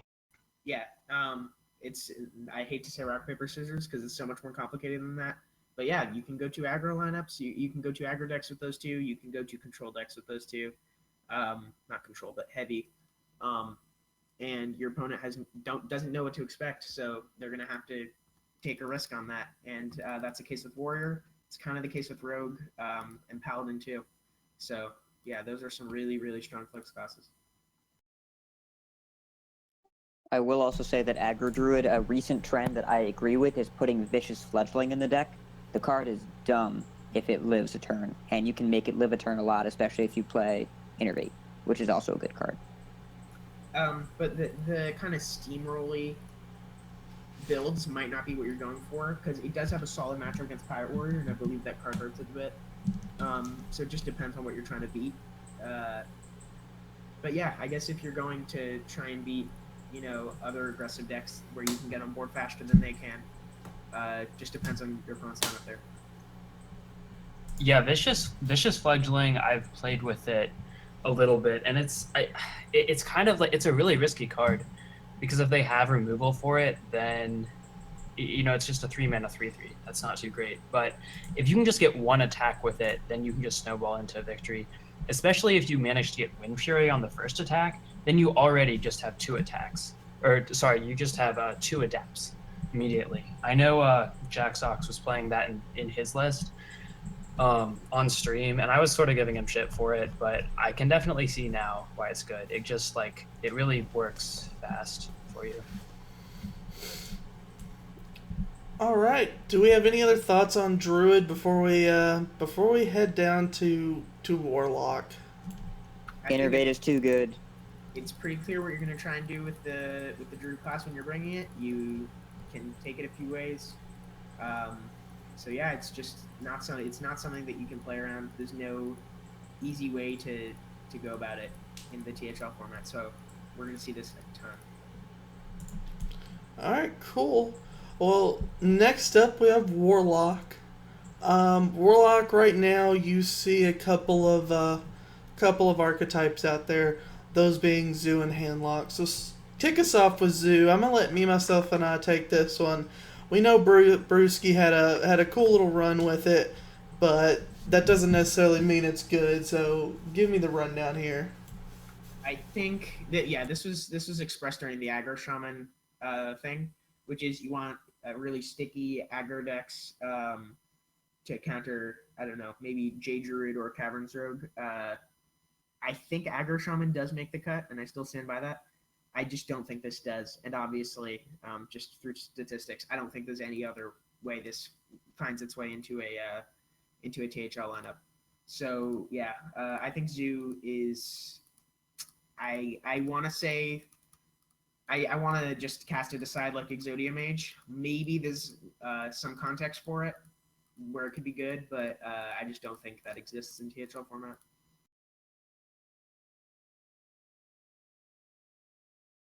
Yeah, so no one has that much to say about Zoo. I played a little bit with it at the start of the expansion. I think this particular list is not running Clutch Mother Zarvis, which is a card that I held off on crafting because I wasn't sure how good it would be.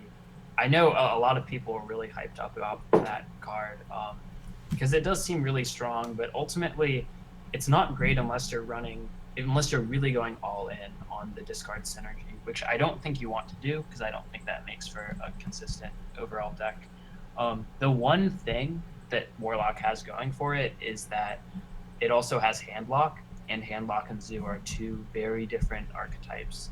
So you could maybe surprise your opponent there, but Zoo just seems pretty weak overall. It just doesn't have that many great matchups, and the good matchups that it does have, other aggro decks have basically the same good matchups, but are not as weak against the rest of the field.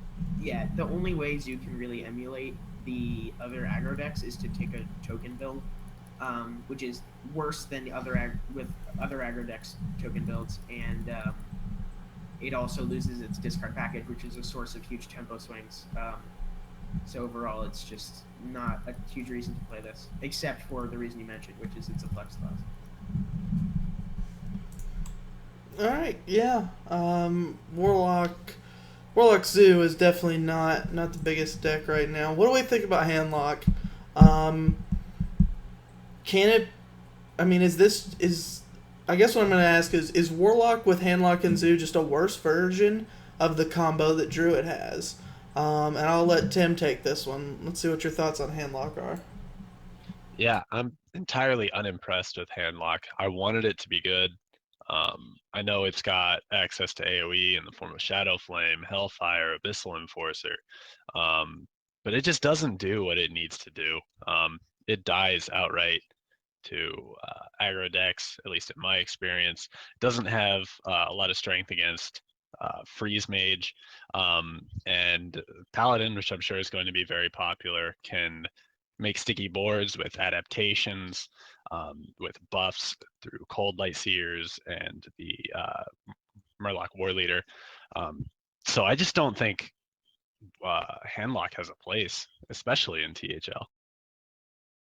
I want to, like, whenever there's really trash classes like this, I try to look on the bright side and say maybe there's like a completely comical way you try to counter a deck. Like, say you get to look at an opponent's deck list beforehand. Is there any way you run Warlock in one of those. I can't even think of that. I don't think there's a single meta deck that you would fit Warlock into a super hard counter lineup. It just doesn't have, like, at least with current Priest, you're like, oh, this class really has potential. There's some really interesting cards here. And it turns out there was potential. Miracle Priest has its niche, and Dragon Priest is just a solid deck. I just don't see that in Warlock. Maybe Bloodbloom, but that's kind of it.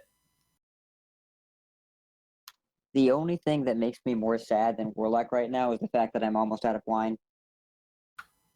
Guys, everyone give Ridiculous Hat an F. Press F in chat for Yes, lack of pay wine. respects. It was a sparkling wine. All right, so is that going to wrap up our Warlock discussion? Yeah, I think so. I want to say yes. There Okay. are only 8 classes in Hearthstone. This is the first time I think Life Tap has ever been not the right thing to do in Hearthstone's history. Hey, Yeah. At least if there's ever a brawl where you get to cross class cards, you'll probably use Life Tap. Actually, maybe not. You might use Steady Shot. All right. We're going to talk about a couple of quick tech cards, and Mark Shar sent me this list, and he left off, in my opinion, the most important one. But we'll get to that last. First up, we have the Tribes. We have Hungry Crab, and we have Galactic Crawler. Do these have an impact on THL? Or are the classes too fluid and too flexible to reliably bring those? I think mid-range decks will run Galactic Crawler, just because, you can't count on your opponent bringing one or the other when it comes to flex classes. But if you're doing either, a greedy build or a low curve build, it's still a huge swing to play Galactic Crawlers and hit it. So I feel like it might be a safety net for a lot of players to play Galactic Crawler. Hungry Crab, I think, is a safety net in Hunter, where I think it will see play. It's not as safe of a pick when it doesn't hit in a lot of other classes. But yeah, those tech cards are huge and swingy, which is what Conquest wants. And you can put them in all your decks, and they increase your matchup against whichever deck you want to counter greatly. Yeah, if we're looking at the difference between Galactic Crawler and Hungry Crab, even though Hungry Crab gains more stats, it gains +2/+2. When it destroys a Murloc, I think Galactic Crawler is still better overall and more likely to see play in THL, just because a 2-mana 2/3 is a lot better than a 1-mana 1/2. You're still, like, if you end up playing Hungry Crab without hitting a Murloc, it's just not going to be a card. It's just going to die for free because a 1/2 never kills anything. But a 2/3 can sometimes actually do something. It can sometimes trade for a card. Hungry Crab in particular is really only good against Paladin, and then sometimes Druid if they're running aggro Druid with the Fingja package. But that it might be a little bit too niche to see play. But like me, myself, and I was saying, Galactic Crawler is just a more solid card, so I think it's more likely that sees play in THL. I think the solidity of Galactic Crawler, I feel like Hungry Crab is similarly safe in Hunter and Hunter only, because it's a 1-drop beast and it can help out Pirate Warrior a little bit because it's just a 1-drop. So I think Hunter could use it, and they're also don't have all their slots filled by obviously better cards. So I think it's kind of a safe bet in Hunter. In no other class, I think, is it anything but a hard tech. Whereas Galactic Crawler is just, you might as well put it in. So I want to point out that I appreciate MMI's teching in of solidity into English.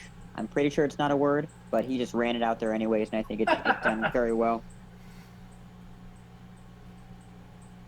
Hey, I tried. And also, like, the crabs are going to be pretty rough to run in a Conquest format, right? In LHS, they make sense, but in Conquest, how many pirates are there? You're going to run into pirates in, for sure, Warrior, probably Rogue, probably Druid. Am I missing anything? Are there other classes that want to play pirates? Shaman sometimes. Yeah, Shaman sometimes plays Bloodsail Raider, but I don't even know if you can predict that your opponent will play Bloodsail Raider. Aggro Shaman definitely does. Not definitely does, but I see a lot of lists playing it. Mid-range Shaman, with elementals sometimes run South Sea Deckhand for their Jade Claws, but I think that's dying out quick.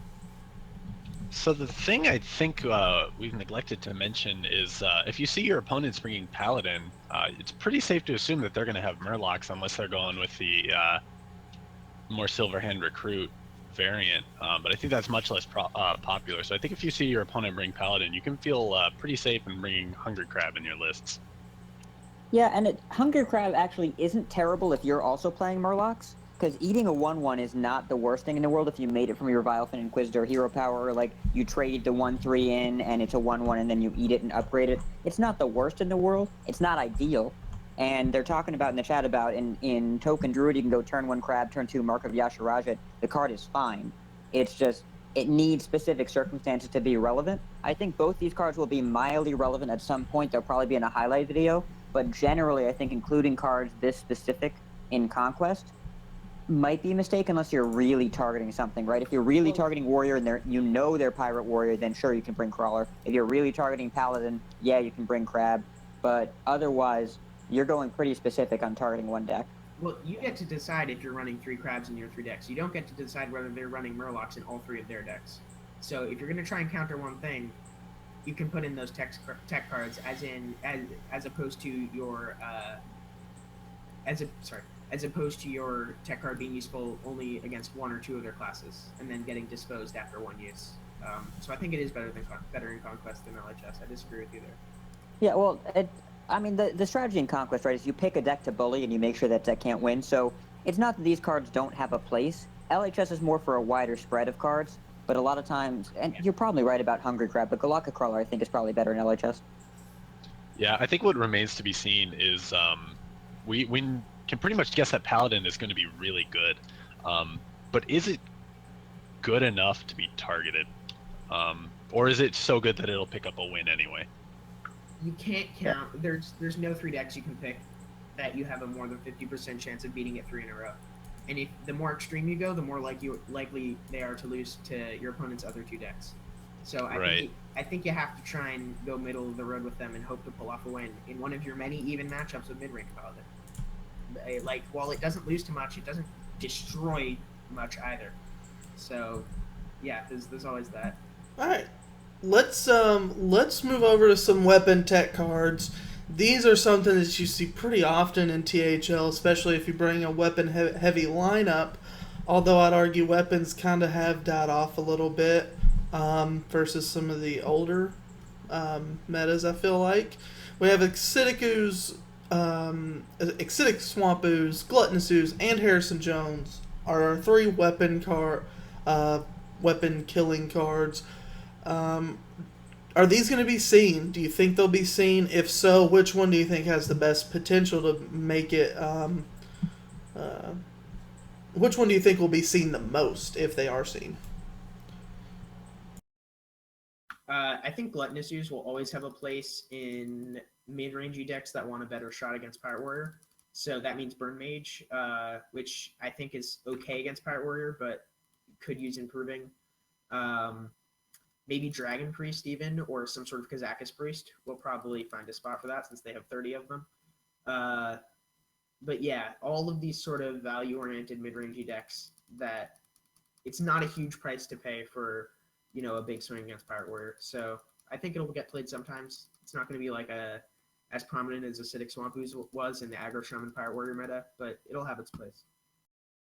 I mean, Gluttonous Ooze is a card it's pretty good, I think, just against Pirate Warrior in particular, because that's when you're going to get the most value out of the armor gain. But in other decks, such as like against Taunt Warrior or even against Paladin, although I guess if they're an aggressive variant, the armor can be relevant.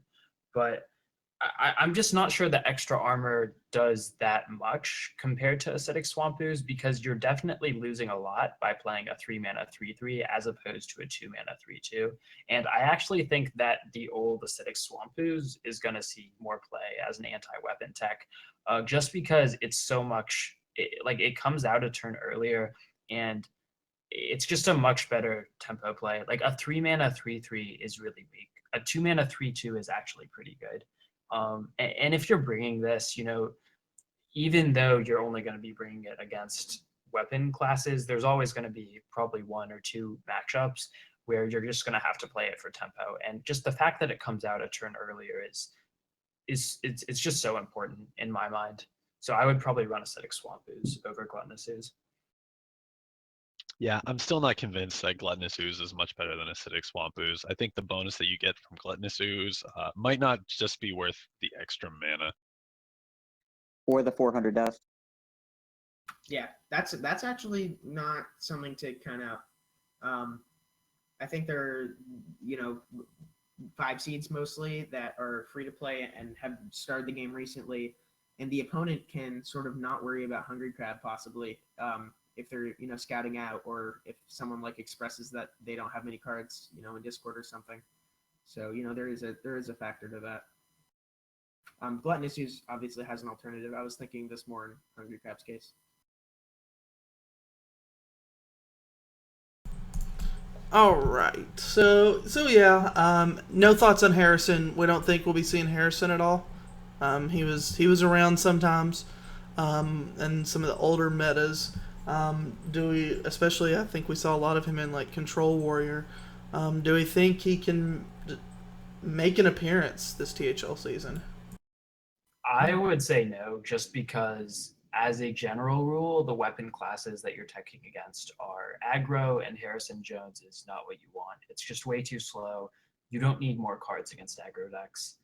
And really, I would say the only reason that you actually do bring weapon tech is if you're definitely going up against a warrior and you think it's Pirate Warrior.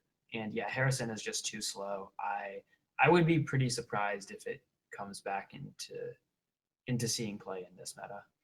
There are 2 decks that I can think of that might play it. One is Kazakis Priest, which I guess is okay. Well, by theory, there are no stats for this.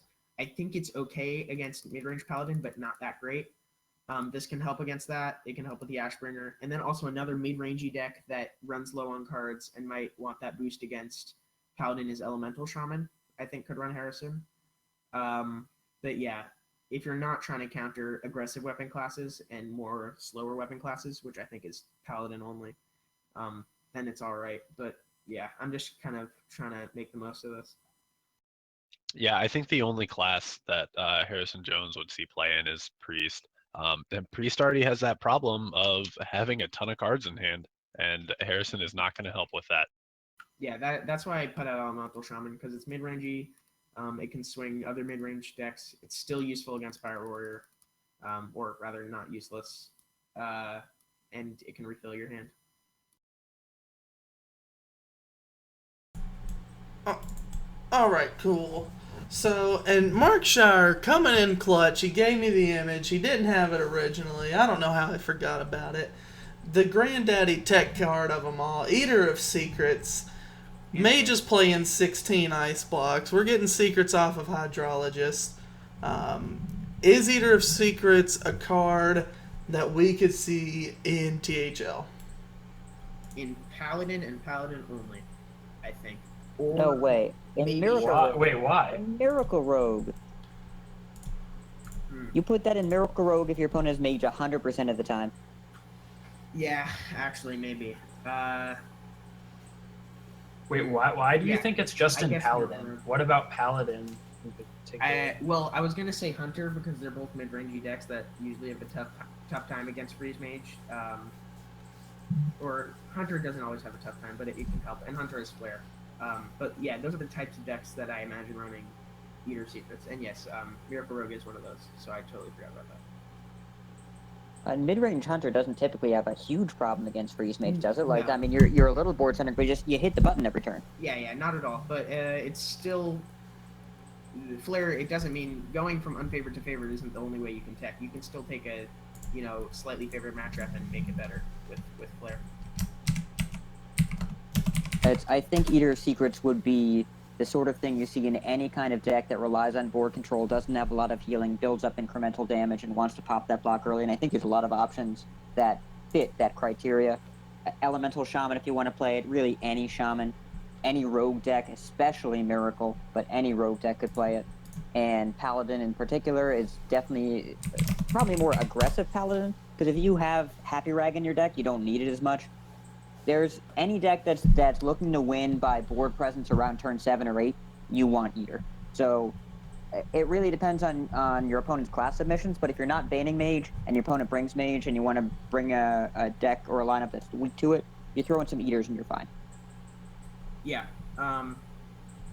I think Happy Rag is still one out, and you still can tech for matchups that are already good. So that's why I imagine it in Paladin. I also imagine it in the Elemental Shaman, which is another similarly like kind of board-centric deck that's trying to pop early but not crazy early, and usually has trouble with freeze mage. That can swing it totally. Yeah, I mean, when you're looking at whether or not to include a tech card, I think part of it is how much of an effect it will have. Like, if you're putting a card like Bloodsail Corsair in your deck, which is a tech card against weapons, it's not going to have that much of an effect. You're going to remove 1 durability and get a 1/2 on the board, and it's not like it's probably not going to be good enough to win you the game. This card is definitely good enough to win you the game, right?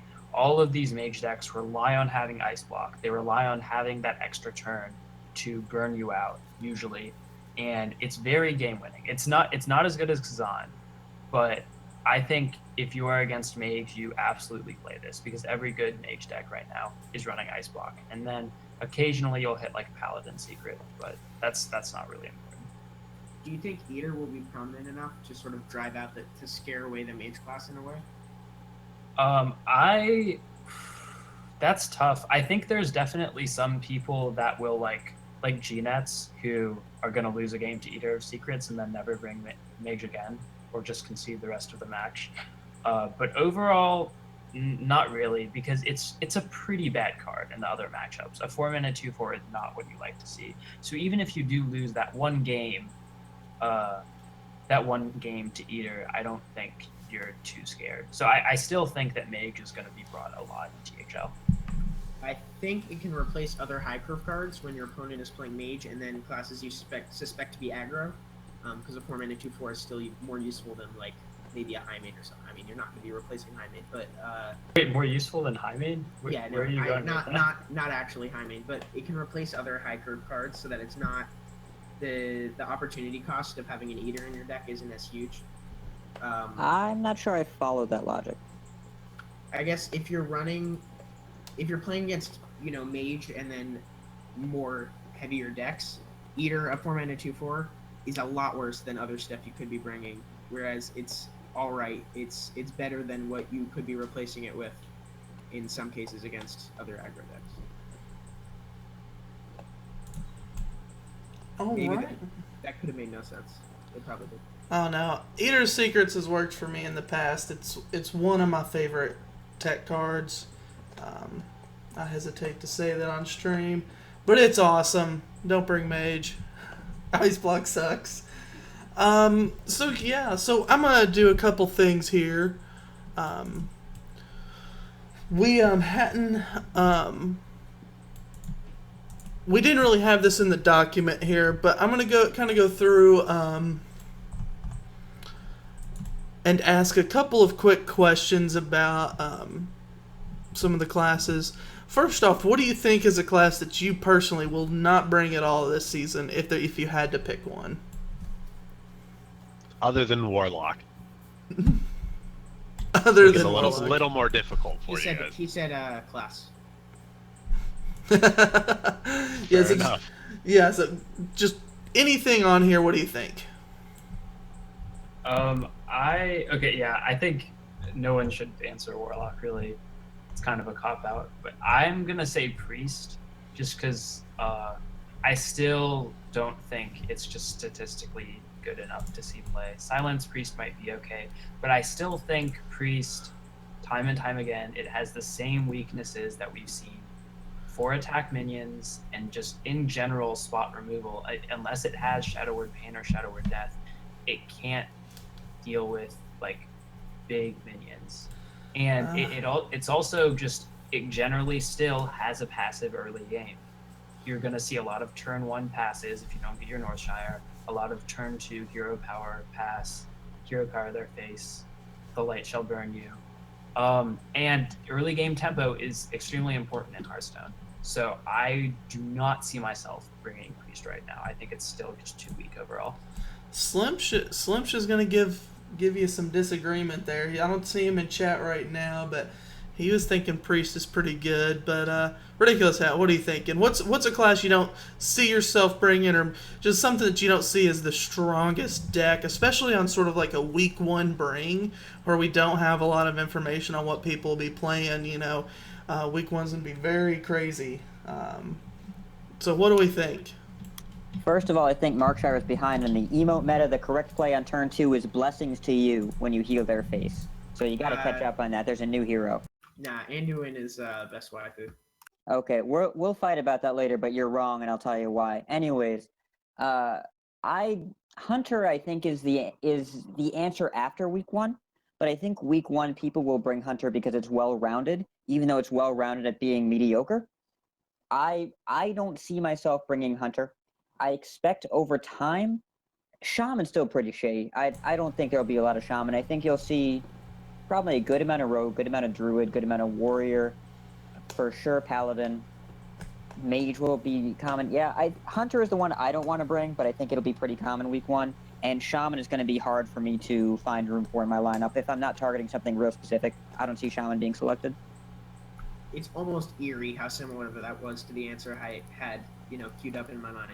Week 1, it's solid. It can take wins against a lot of stuff, but it won't take wins against a lot of stuff once people know, what's going on. And after, you can afford to play more pointed decks that aren't super, well-rounded, it's just going to be mediocre. It's going to be worse than every alternative. So I think that's exactly right. Hunter for me. Yeah, I'm gonna say Shaman. I don't think Shaman is going to be very strong. I don't think it has a lot of polarizing matchups, and that's the kind of strategy that I like to bring. I like to pick on one, and I like to really go hard in on that strategy. And I don't think Shaman fits into that game plan. I still think it's more. It counters what it counters more than Hunter does. It still can counter aggressive decks, and it still can counter Murloc Shaman, which I think is going to be a big take. That's true. I don't have to bring Hunter either. Yeah, that's true. There are 8 classes in this game.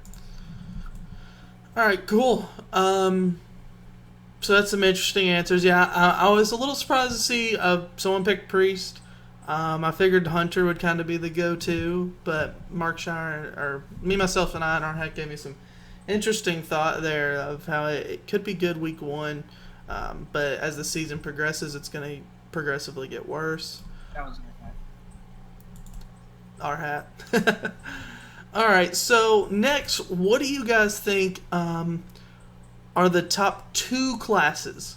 What 2 classes do you feel, and I'm not even going to say are the best, but what 2 classes do you think will be picked the most when we look at end-of-season statistics? What 2 classes do you think will be brought to THL the most? Warrior and Paladin, hands down. I'm going to say Paladin and either Rogue or Priest. I think Warrior will be okay. Are we talking about for the entire season or week 1? Entire season, I think. We're going entire season. Entire season, I think it's going to be Rogue, Priest, and Paladin, because there are a few ways to take them, and they're all solid. I'm going to say Warrior and Paladin for sure. Well, Druid, I think, is a close third, and Mage could be up there. I think Rogue will drop off because people are always worse with Rogue than they think they are, and people fucking mulligan Edwin on stream, and as they lose with the deck, they're going to bring it less often. But then again, there are going to be players that can bring Quest Rogue comfortably into, decks that they might be unfavored against, but can still make it work. Markshire, what do you think? Yeah, I'm gonna say Warrior and Paladin as well. They're just so strong and versatile overall. They both have multiple decks that are tier 1 or very high tier 2. And I would say if I had to pick a third, it would probably be Mage. That's very close. That's just also a very strong class. Yeah, well, and keep in mind, like, there will be players that get comfortable with Rogue, but if the question is, what is the highest percentage of bring? What is the most frequent bring? Rogue is not on that list for me. I think there will be some players that bring Rogue every week and are good with it, but I think the entire league as a whole will drop off in Rogue representation over time. Yeah, I think that's right. I misunderstood the question. Yeah, in that case, I think that's Warrior Paladin and then maybe Priest if it turns out that's good. So it sounds like we have a fairly consistent view that Paladin and Warrior are going to be up there, but a lot of dissent on what could be the third. Usually, you guys are debating between Priest and Mage, which I think I could see a lot of that. I've got one more question for you, and then we'll give some. Actually, I've got two more questions. Sorry. The first one is, what do you guys think will be the most banned class all through season 6? I think I'm still gonna say Warrior with that, just because. I mean, there's other classes like Paladin and Mage that are probably as powerful as the classes overall, but the difference between the top two decks in Pirate Warrior and Taunt Warrior, just in how different they are, is much more than the difference between the top decks in Paladin and Mage, in my opinion. And it's just when you get classes that are so hard to predict like that, people will just ban it. We saw it a lot in the past with Warlock when Reno Lock and Zoo, at least I think I remember this right, when both Reno Lock and Zoo were viable, and people would just ban Warlock a lot because of how versatile it was. I predict that Paladin will be the most banned class simply because it will be the most played class by quite a margin. I think Warrior's going to get played quite a bit less than Paladin. Paladin will be like the 95 brains, and Warrior will be like 82 or whatever. So I think it's going to be more banned just by virtue of that. I don't think flex classes are so scary that you need to ban them. I think both decks as individuals are pretty counterable, whereas Paladin overall is just not a super counterable class and just can take wins off of everything. So I think those draw bans. All right, Tim, what do you think? Typically, bans, I think, reflect the most frequently brought classes, so I'd be surprised if they didn't line up with the two most common ones. But also, I think if you're talking about bans overall, the Rogue ban and the Mage ban are the ones that make the most sense if you're bringing a lineup that is invalidated by either strategy, because they're both pretty extreme strategies. I could very well see a pretty frequent Ice Block or Crystal Caverns ban, and that means that you have to kind of hedge your bets with the other decks, but you don't have any risk of auto-losing if you bring the wrong lineup. I think Warrior is going to be the most banned. I think because it has two different ends of the spectrum in terms of decks. Either deck can mess up a strategy, so it just seems like a very safe ban to go with. So I think a lot of people are going to do it. Yeah, and when talking about bans, yeah, you can only ban the classes that are brought, but you'll notice that some decks, you can look at the percentage of how many times this deck was brought and how much of the time it was banned. So there's definitely some interesting things that can go on there. I have forgotten my last question. I should have written it down. Oh, I remember now. So each one of you guys, I like each one of you, try and pick a different deck if possible. And I'm throwing this at you guys off the cuff here. But pick a deck that is going to be, you think, significantly worse or significantly better in the THL meta versus the ladder meta. Ladder meta. I can't talk today. So basically a deck that you think that is going to see one of the biggest changes that it's in THL versus its effectiveness on ladder. And we're going to start with Ridiculous Hat. So you want a deck that's going to have the largest differential of performance on ladder versus THL. Is that correct? Either up or down? Yes, up or down. So if you think that Crystal Rogue is going to be a much better deck in THL than it performs on ladder, you can pick that. Or if you think Pirate Warrior is going to be trash in THL, you can pick that. Just how different it performs on ladder versus THL. So the question we're asking here is a complicated one. We can talk about either a tournament deck versus a ladder deck. We can talk about decks that are more likely to be tech. We can talk about decks that are going to perform better against specific lineups. I think the answer, Jade Druid might not be the correct answer, only because I think it's underperforming on ladder relative to its deck strength right now. But I think if you pick Jade Druid, that's going to be a hell of a conquest deck. I think there will be some lineups that absolutely cannot beat it, and it will be a high performer on the season, higher than people are expecting. But I think that the differential of performance will close because I think Jade Druid is pretty competitive on the ladder as well. But right now, that's the answer I'm going to give. That's a good answer. Marchar, what do you think? I think I would probably say Murloc Paladin. It's like a tier 1, like arguably the best or the second best deck right now. But I think that Paladin is going to get banned a lot in THL, and if people do leave Paladin up, they're going to be running Hungry Crabs and otherwise teching against Paladin in general, and teching against aggro Murlocs, and also just bringing decks that are good against it if they leave it up, because Paladin is just so strong. I think Murloc Paladin is a great deck, but I don't exactly see it being a top 1 or 2 deck in THL like it is on the ladder right now. In that same vein, I think Midrange Hunter, while it's very solid on ladder and can always take wins, and a good player can leverage wins out of matchups that are pretty much even. I don't think it's great in THL. I just think they're just always better alternatives. And also Questrobe, of course. I think it's not good at on ladder at all. There's a lot of Pirate Warrior just because of the way stars work, but I think it will find a place in THL. Awesome. All right, Tim, you're going to wrap us up with this one. Oh man, I think my answer is going to be Silence Priest. I think some people are going to bring it. I think on the ladder, I think it's a very solid choice. I think you can do work with it. In THL, probably not so much. I don't think it's going to have much success.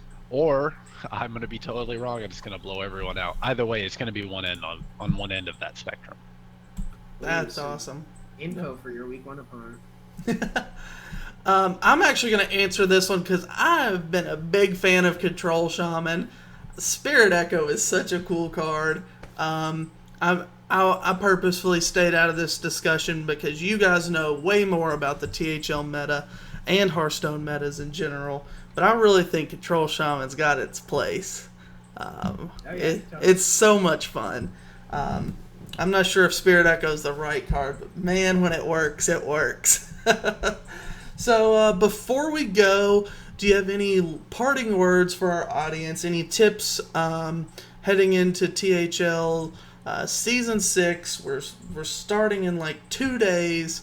I'm so hyped. So I'm going to let you guys have one last shot to have a send-off and get people ready for THL Season 6. So go at it. Parker sucks. Same. Perfect. Same. Tim, you got anything? If you're not sure what to bring them a decks you're most comfortable with. There we go. Some real advice. Good there. advice. You're not supposed to say something actually true. Bring Warlock. There you go. Bring Warlock. Voodoo Dr. Doom Warlock is actually the hidden gem of the meta, so try that out. No, the name of that deck is Doom and Bloom. Doom and Bloom. We agreed to this. No, it's Bloom and then Doom. Ugh. Yeah, you got to bloom first. Bloom You and have Doom. so much to learn, Bloom before young you grasshopper. Step up your game. I do not believe Gul'dan has his PhD. I think he has his PhD in spell magic, right? I don't believe. What university did he go to? Evil school. All right. Look at this dude talking about universities. He hasn't even been to one. How do you know that? Yeah. We can debate the validity of Gul'dan's doctorate or whatever later. But that's gonna do it. Thank you guys for tuning in. This was really cool. I really like doing this. A big shout out to Markshire. He put together a lot of the work for this. I was pretty busy and forgot to email Tim, but Tim made it on here thanks to Mark Shire. Everyone, these guys got all the decks together and got them to me, so I didn't have to struggle too much getting the stream set up, and that was awesome. So yeah, and thanks for everyone for being here. We went a little long, but this was no card review. This didn't go 4 hours, so that was good. And so the last thing I'll say to you guys is thanks for letting me be a part of this, and good luck on your guys' THL Season 6. Bye! Bye. Later. Bye.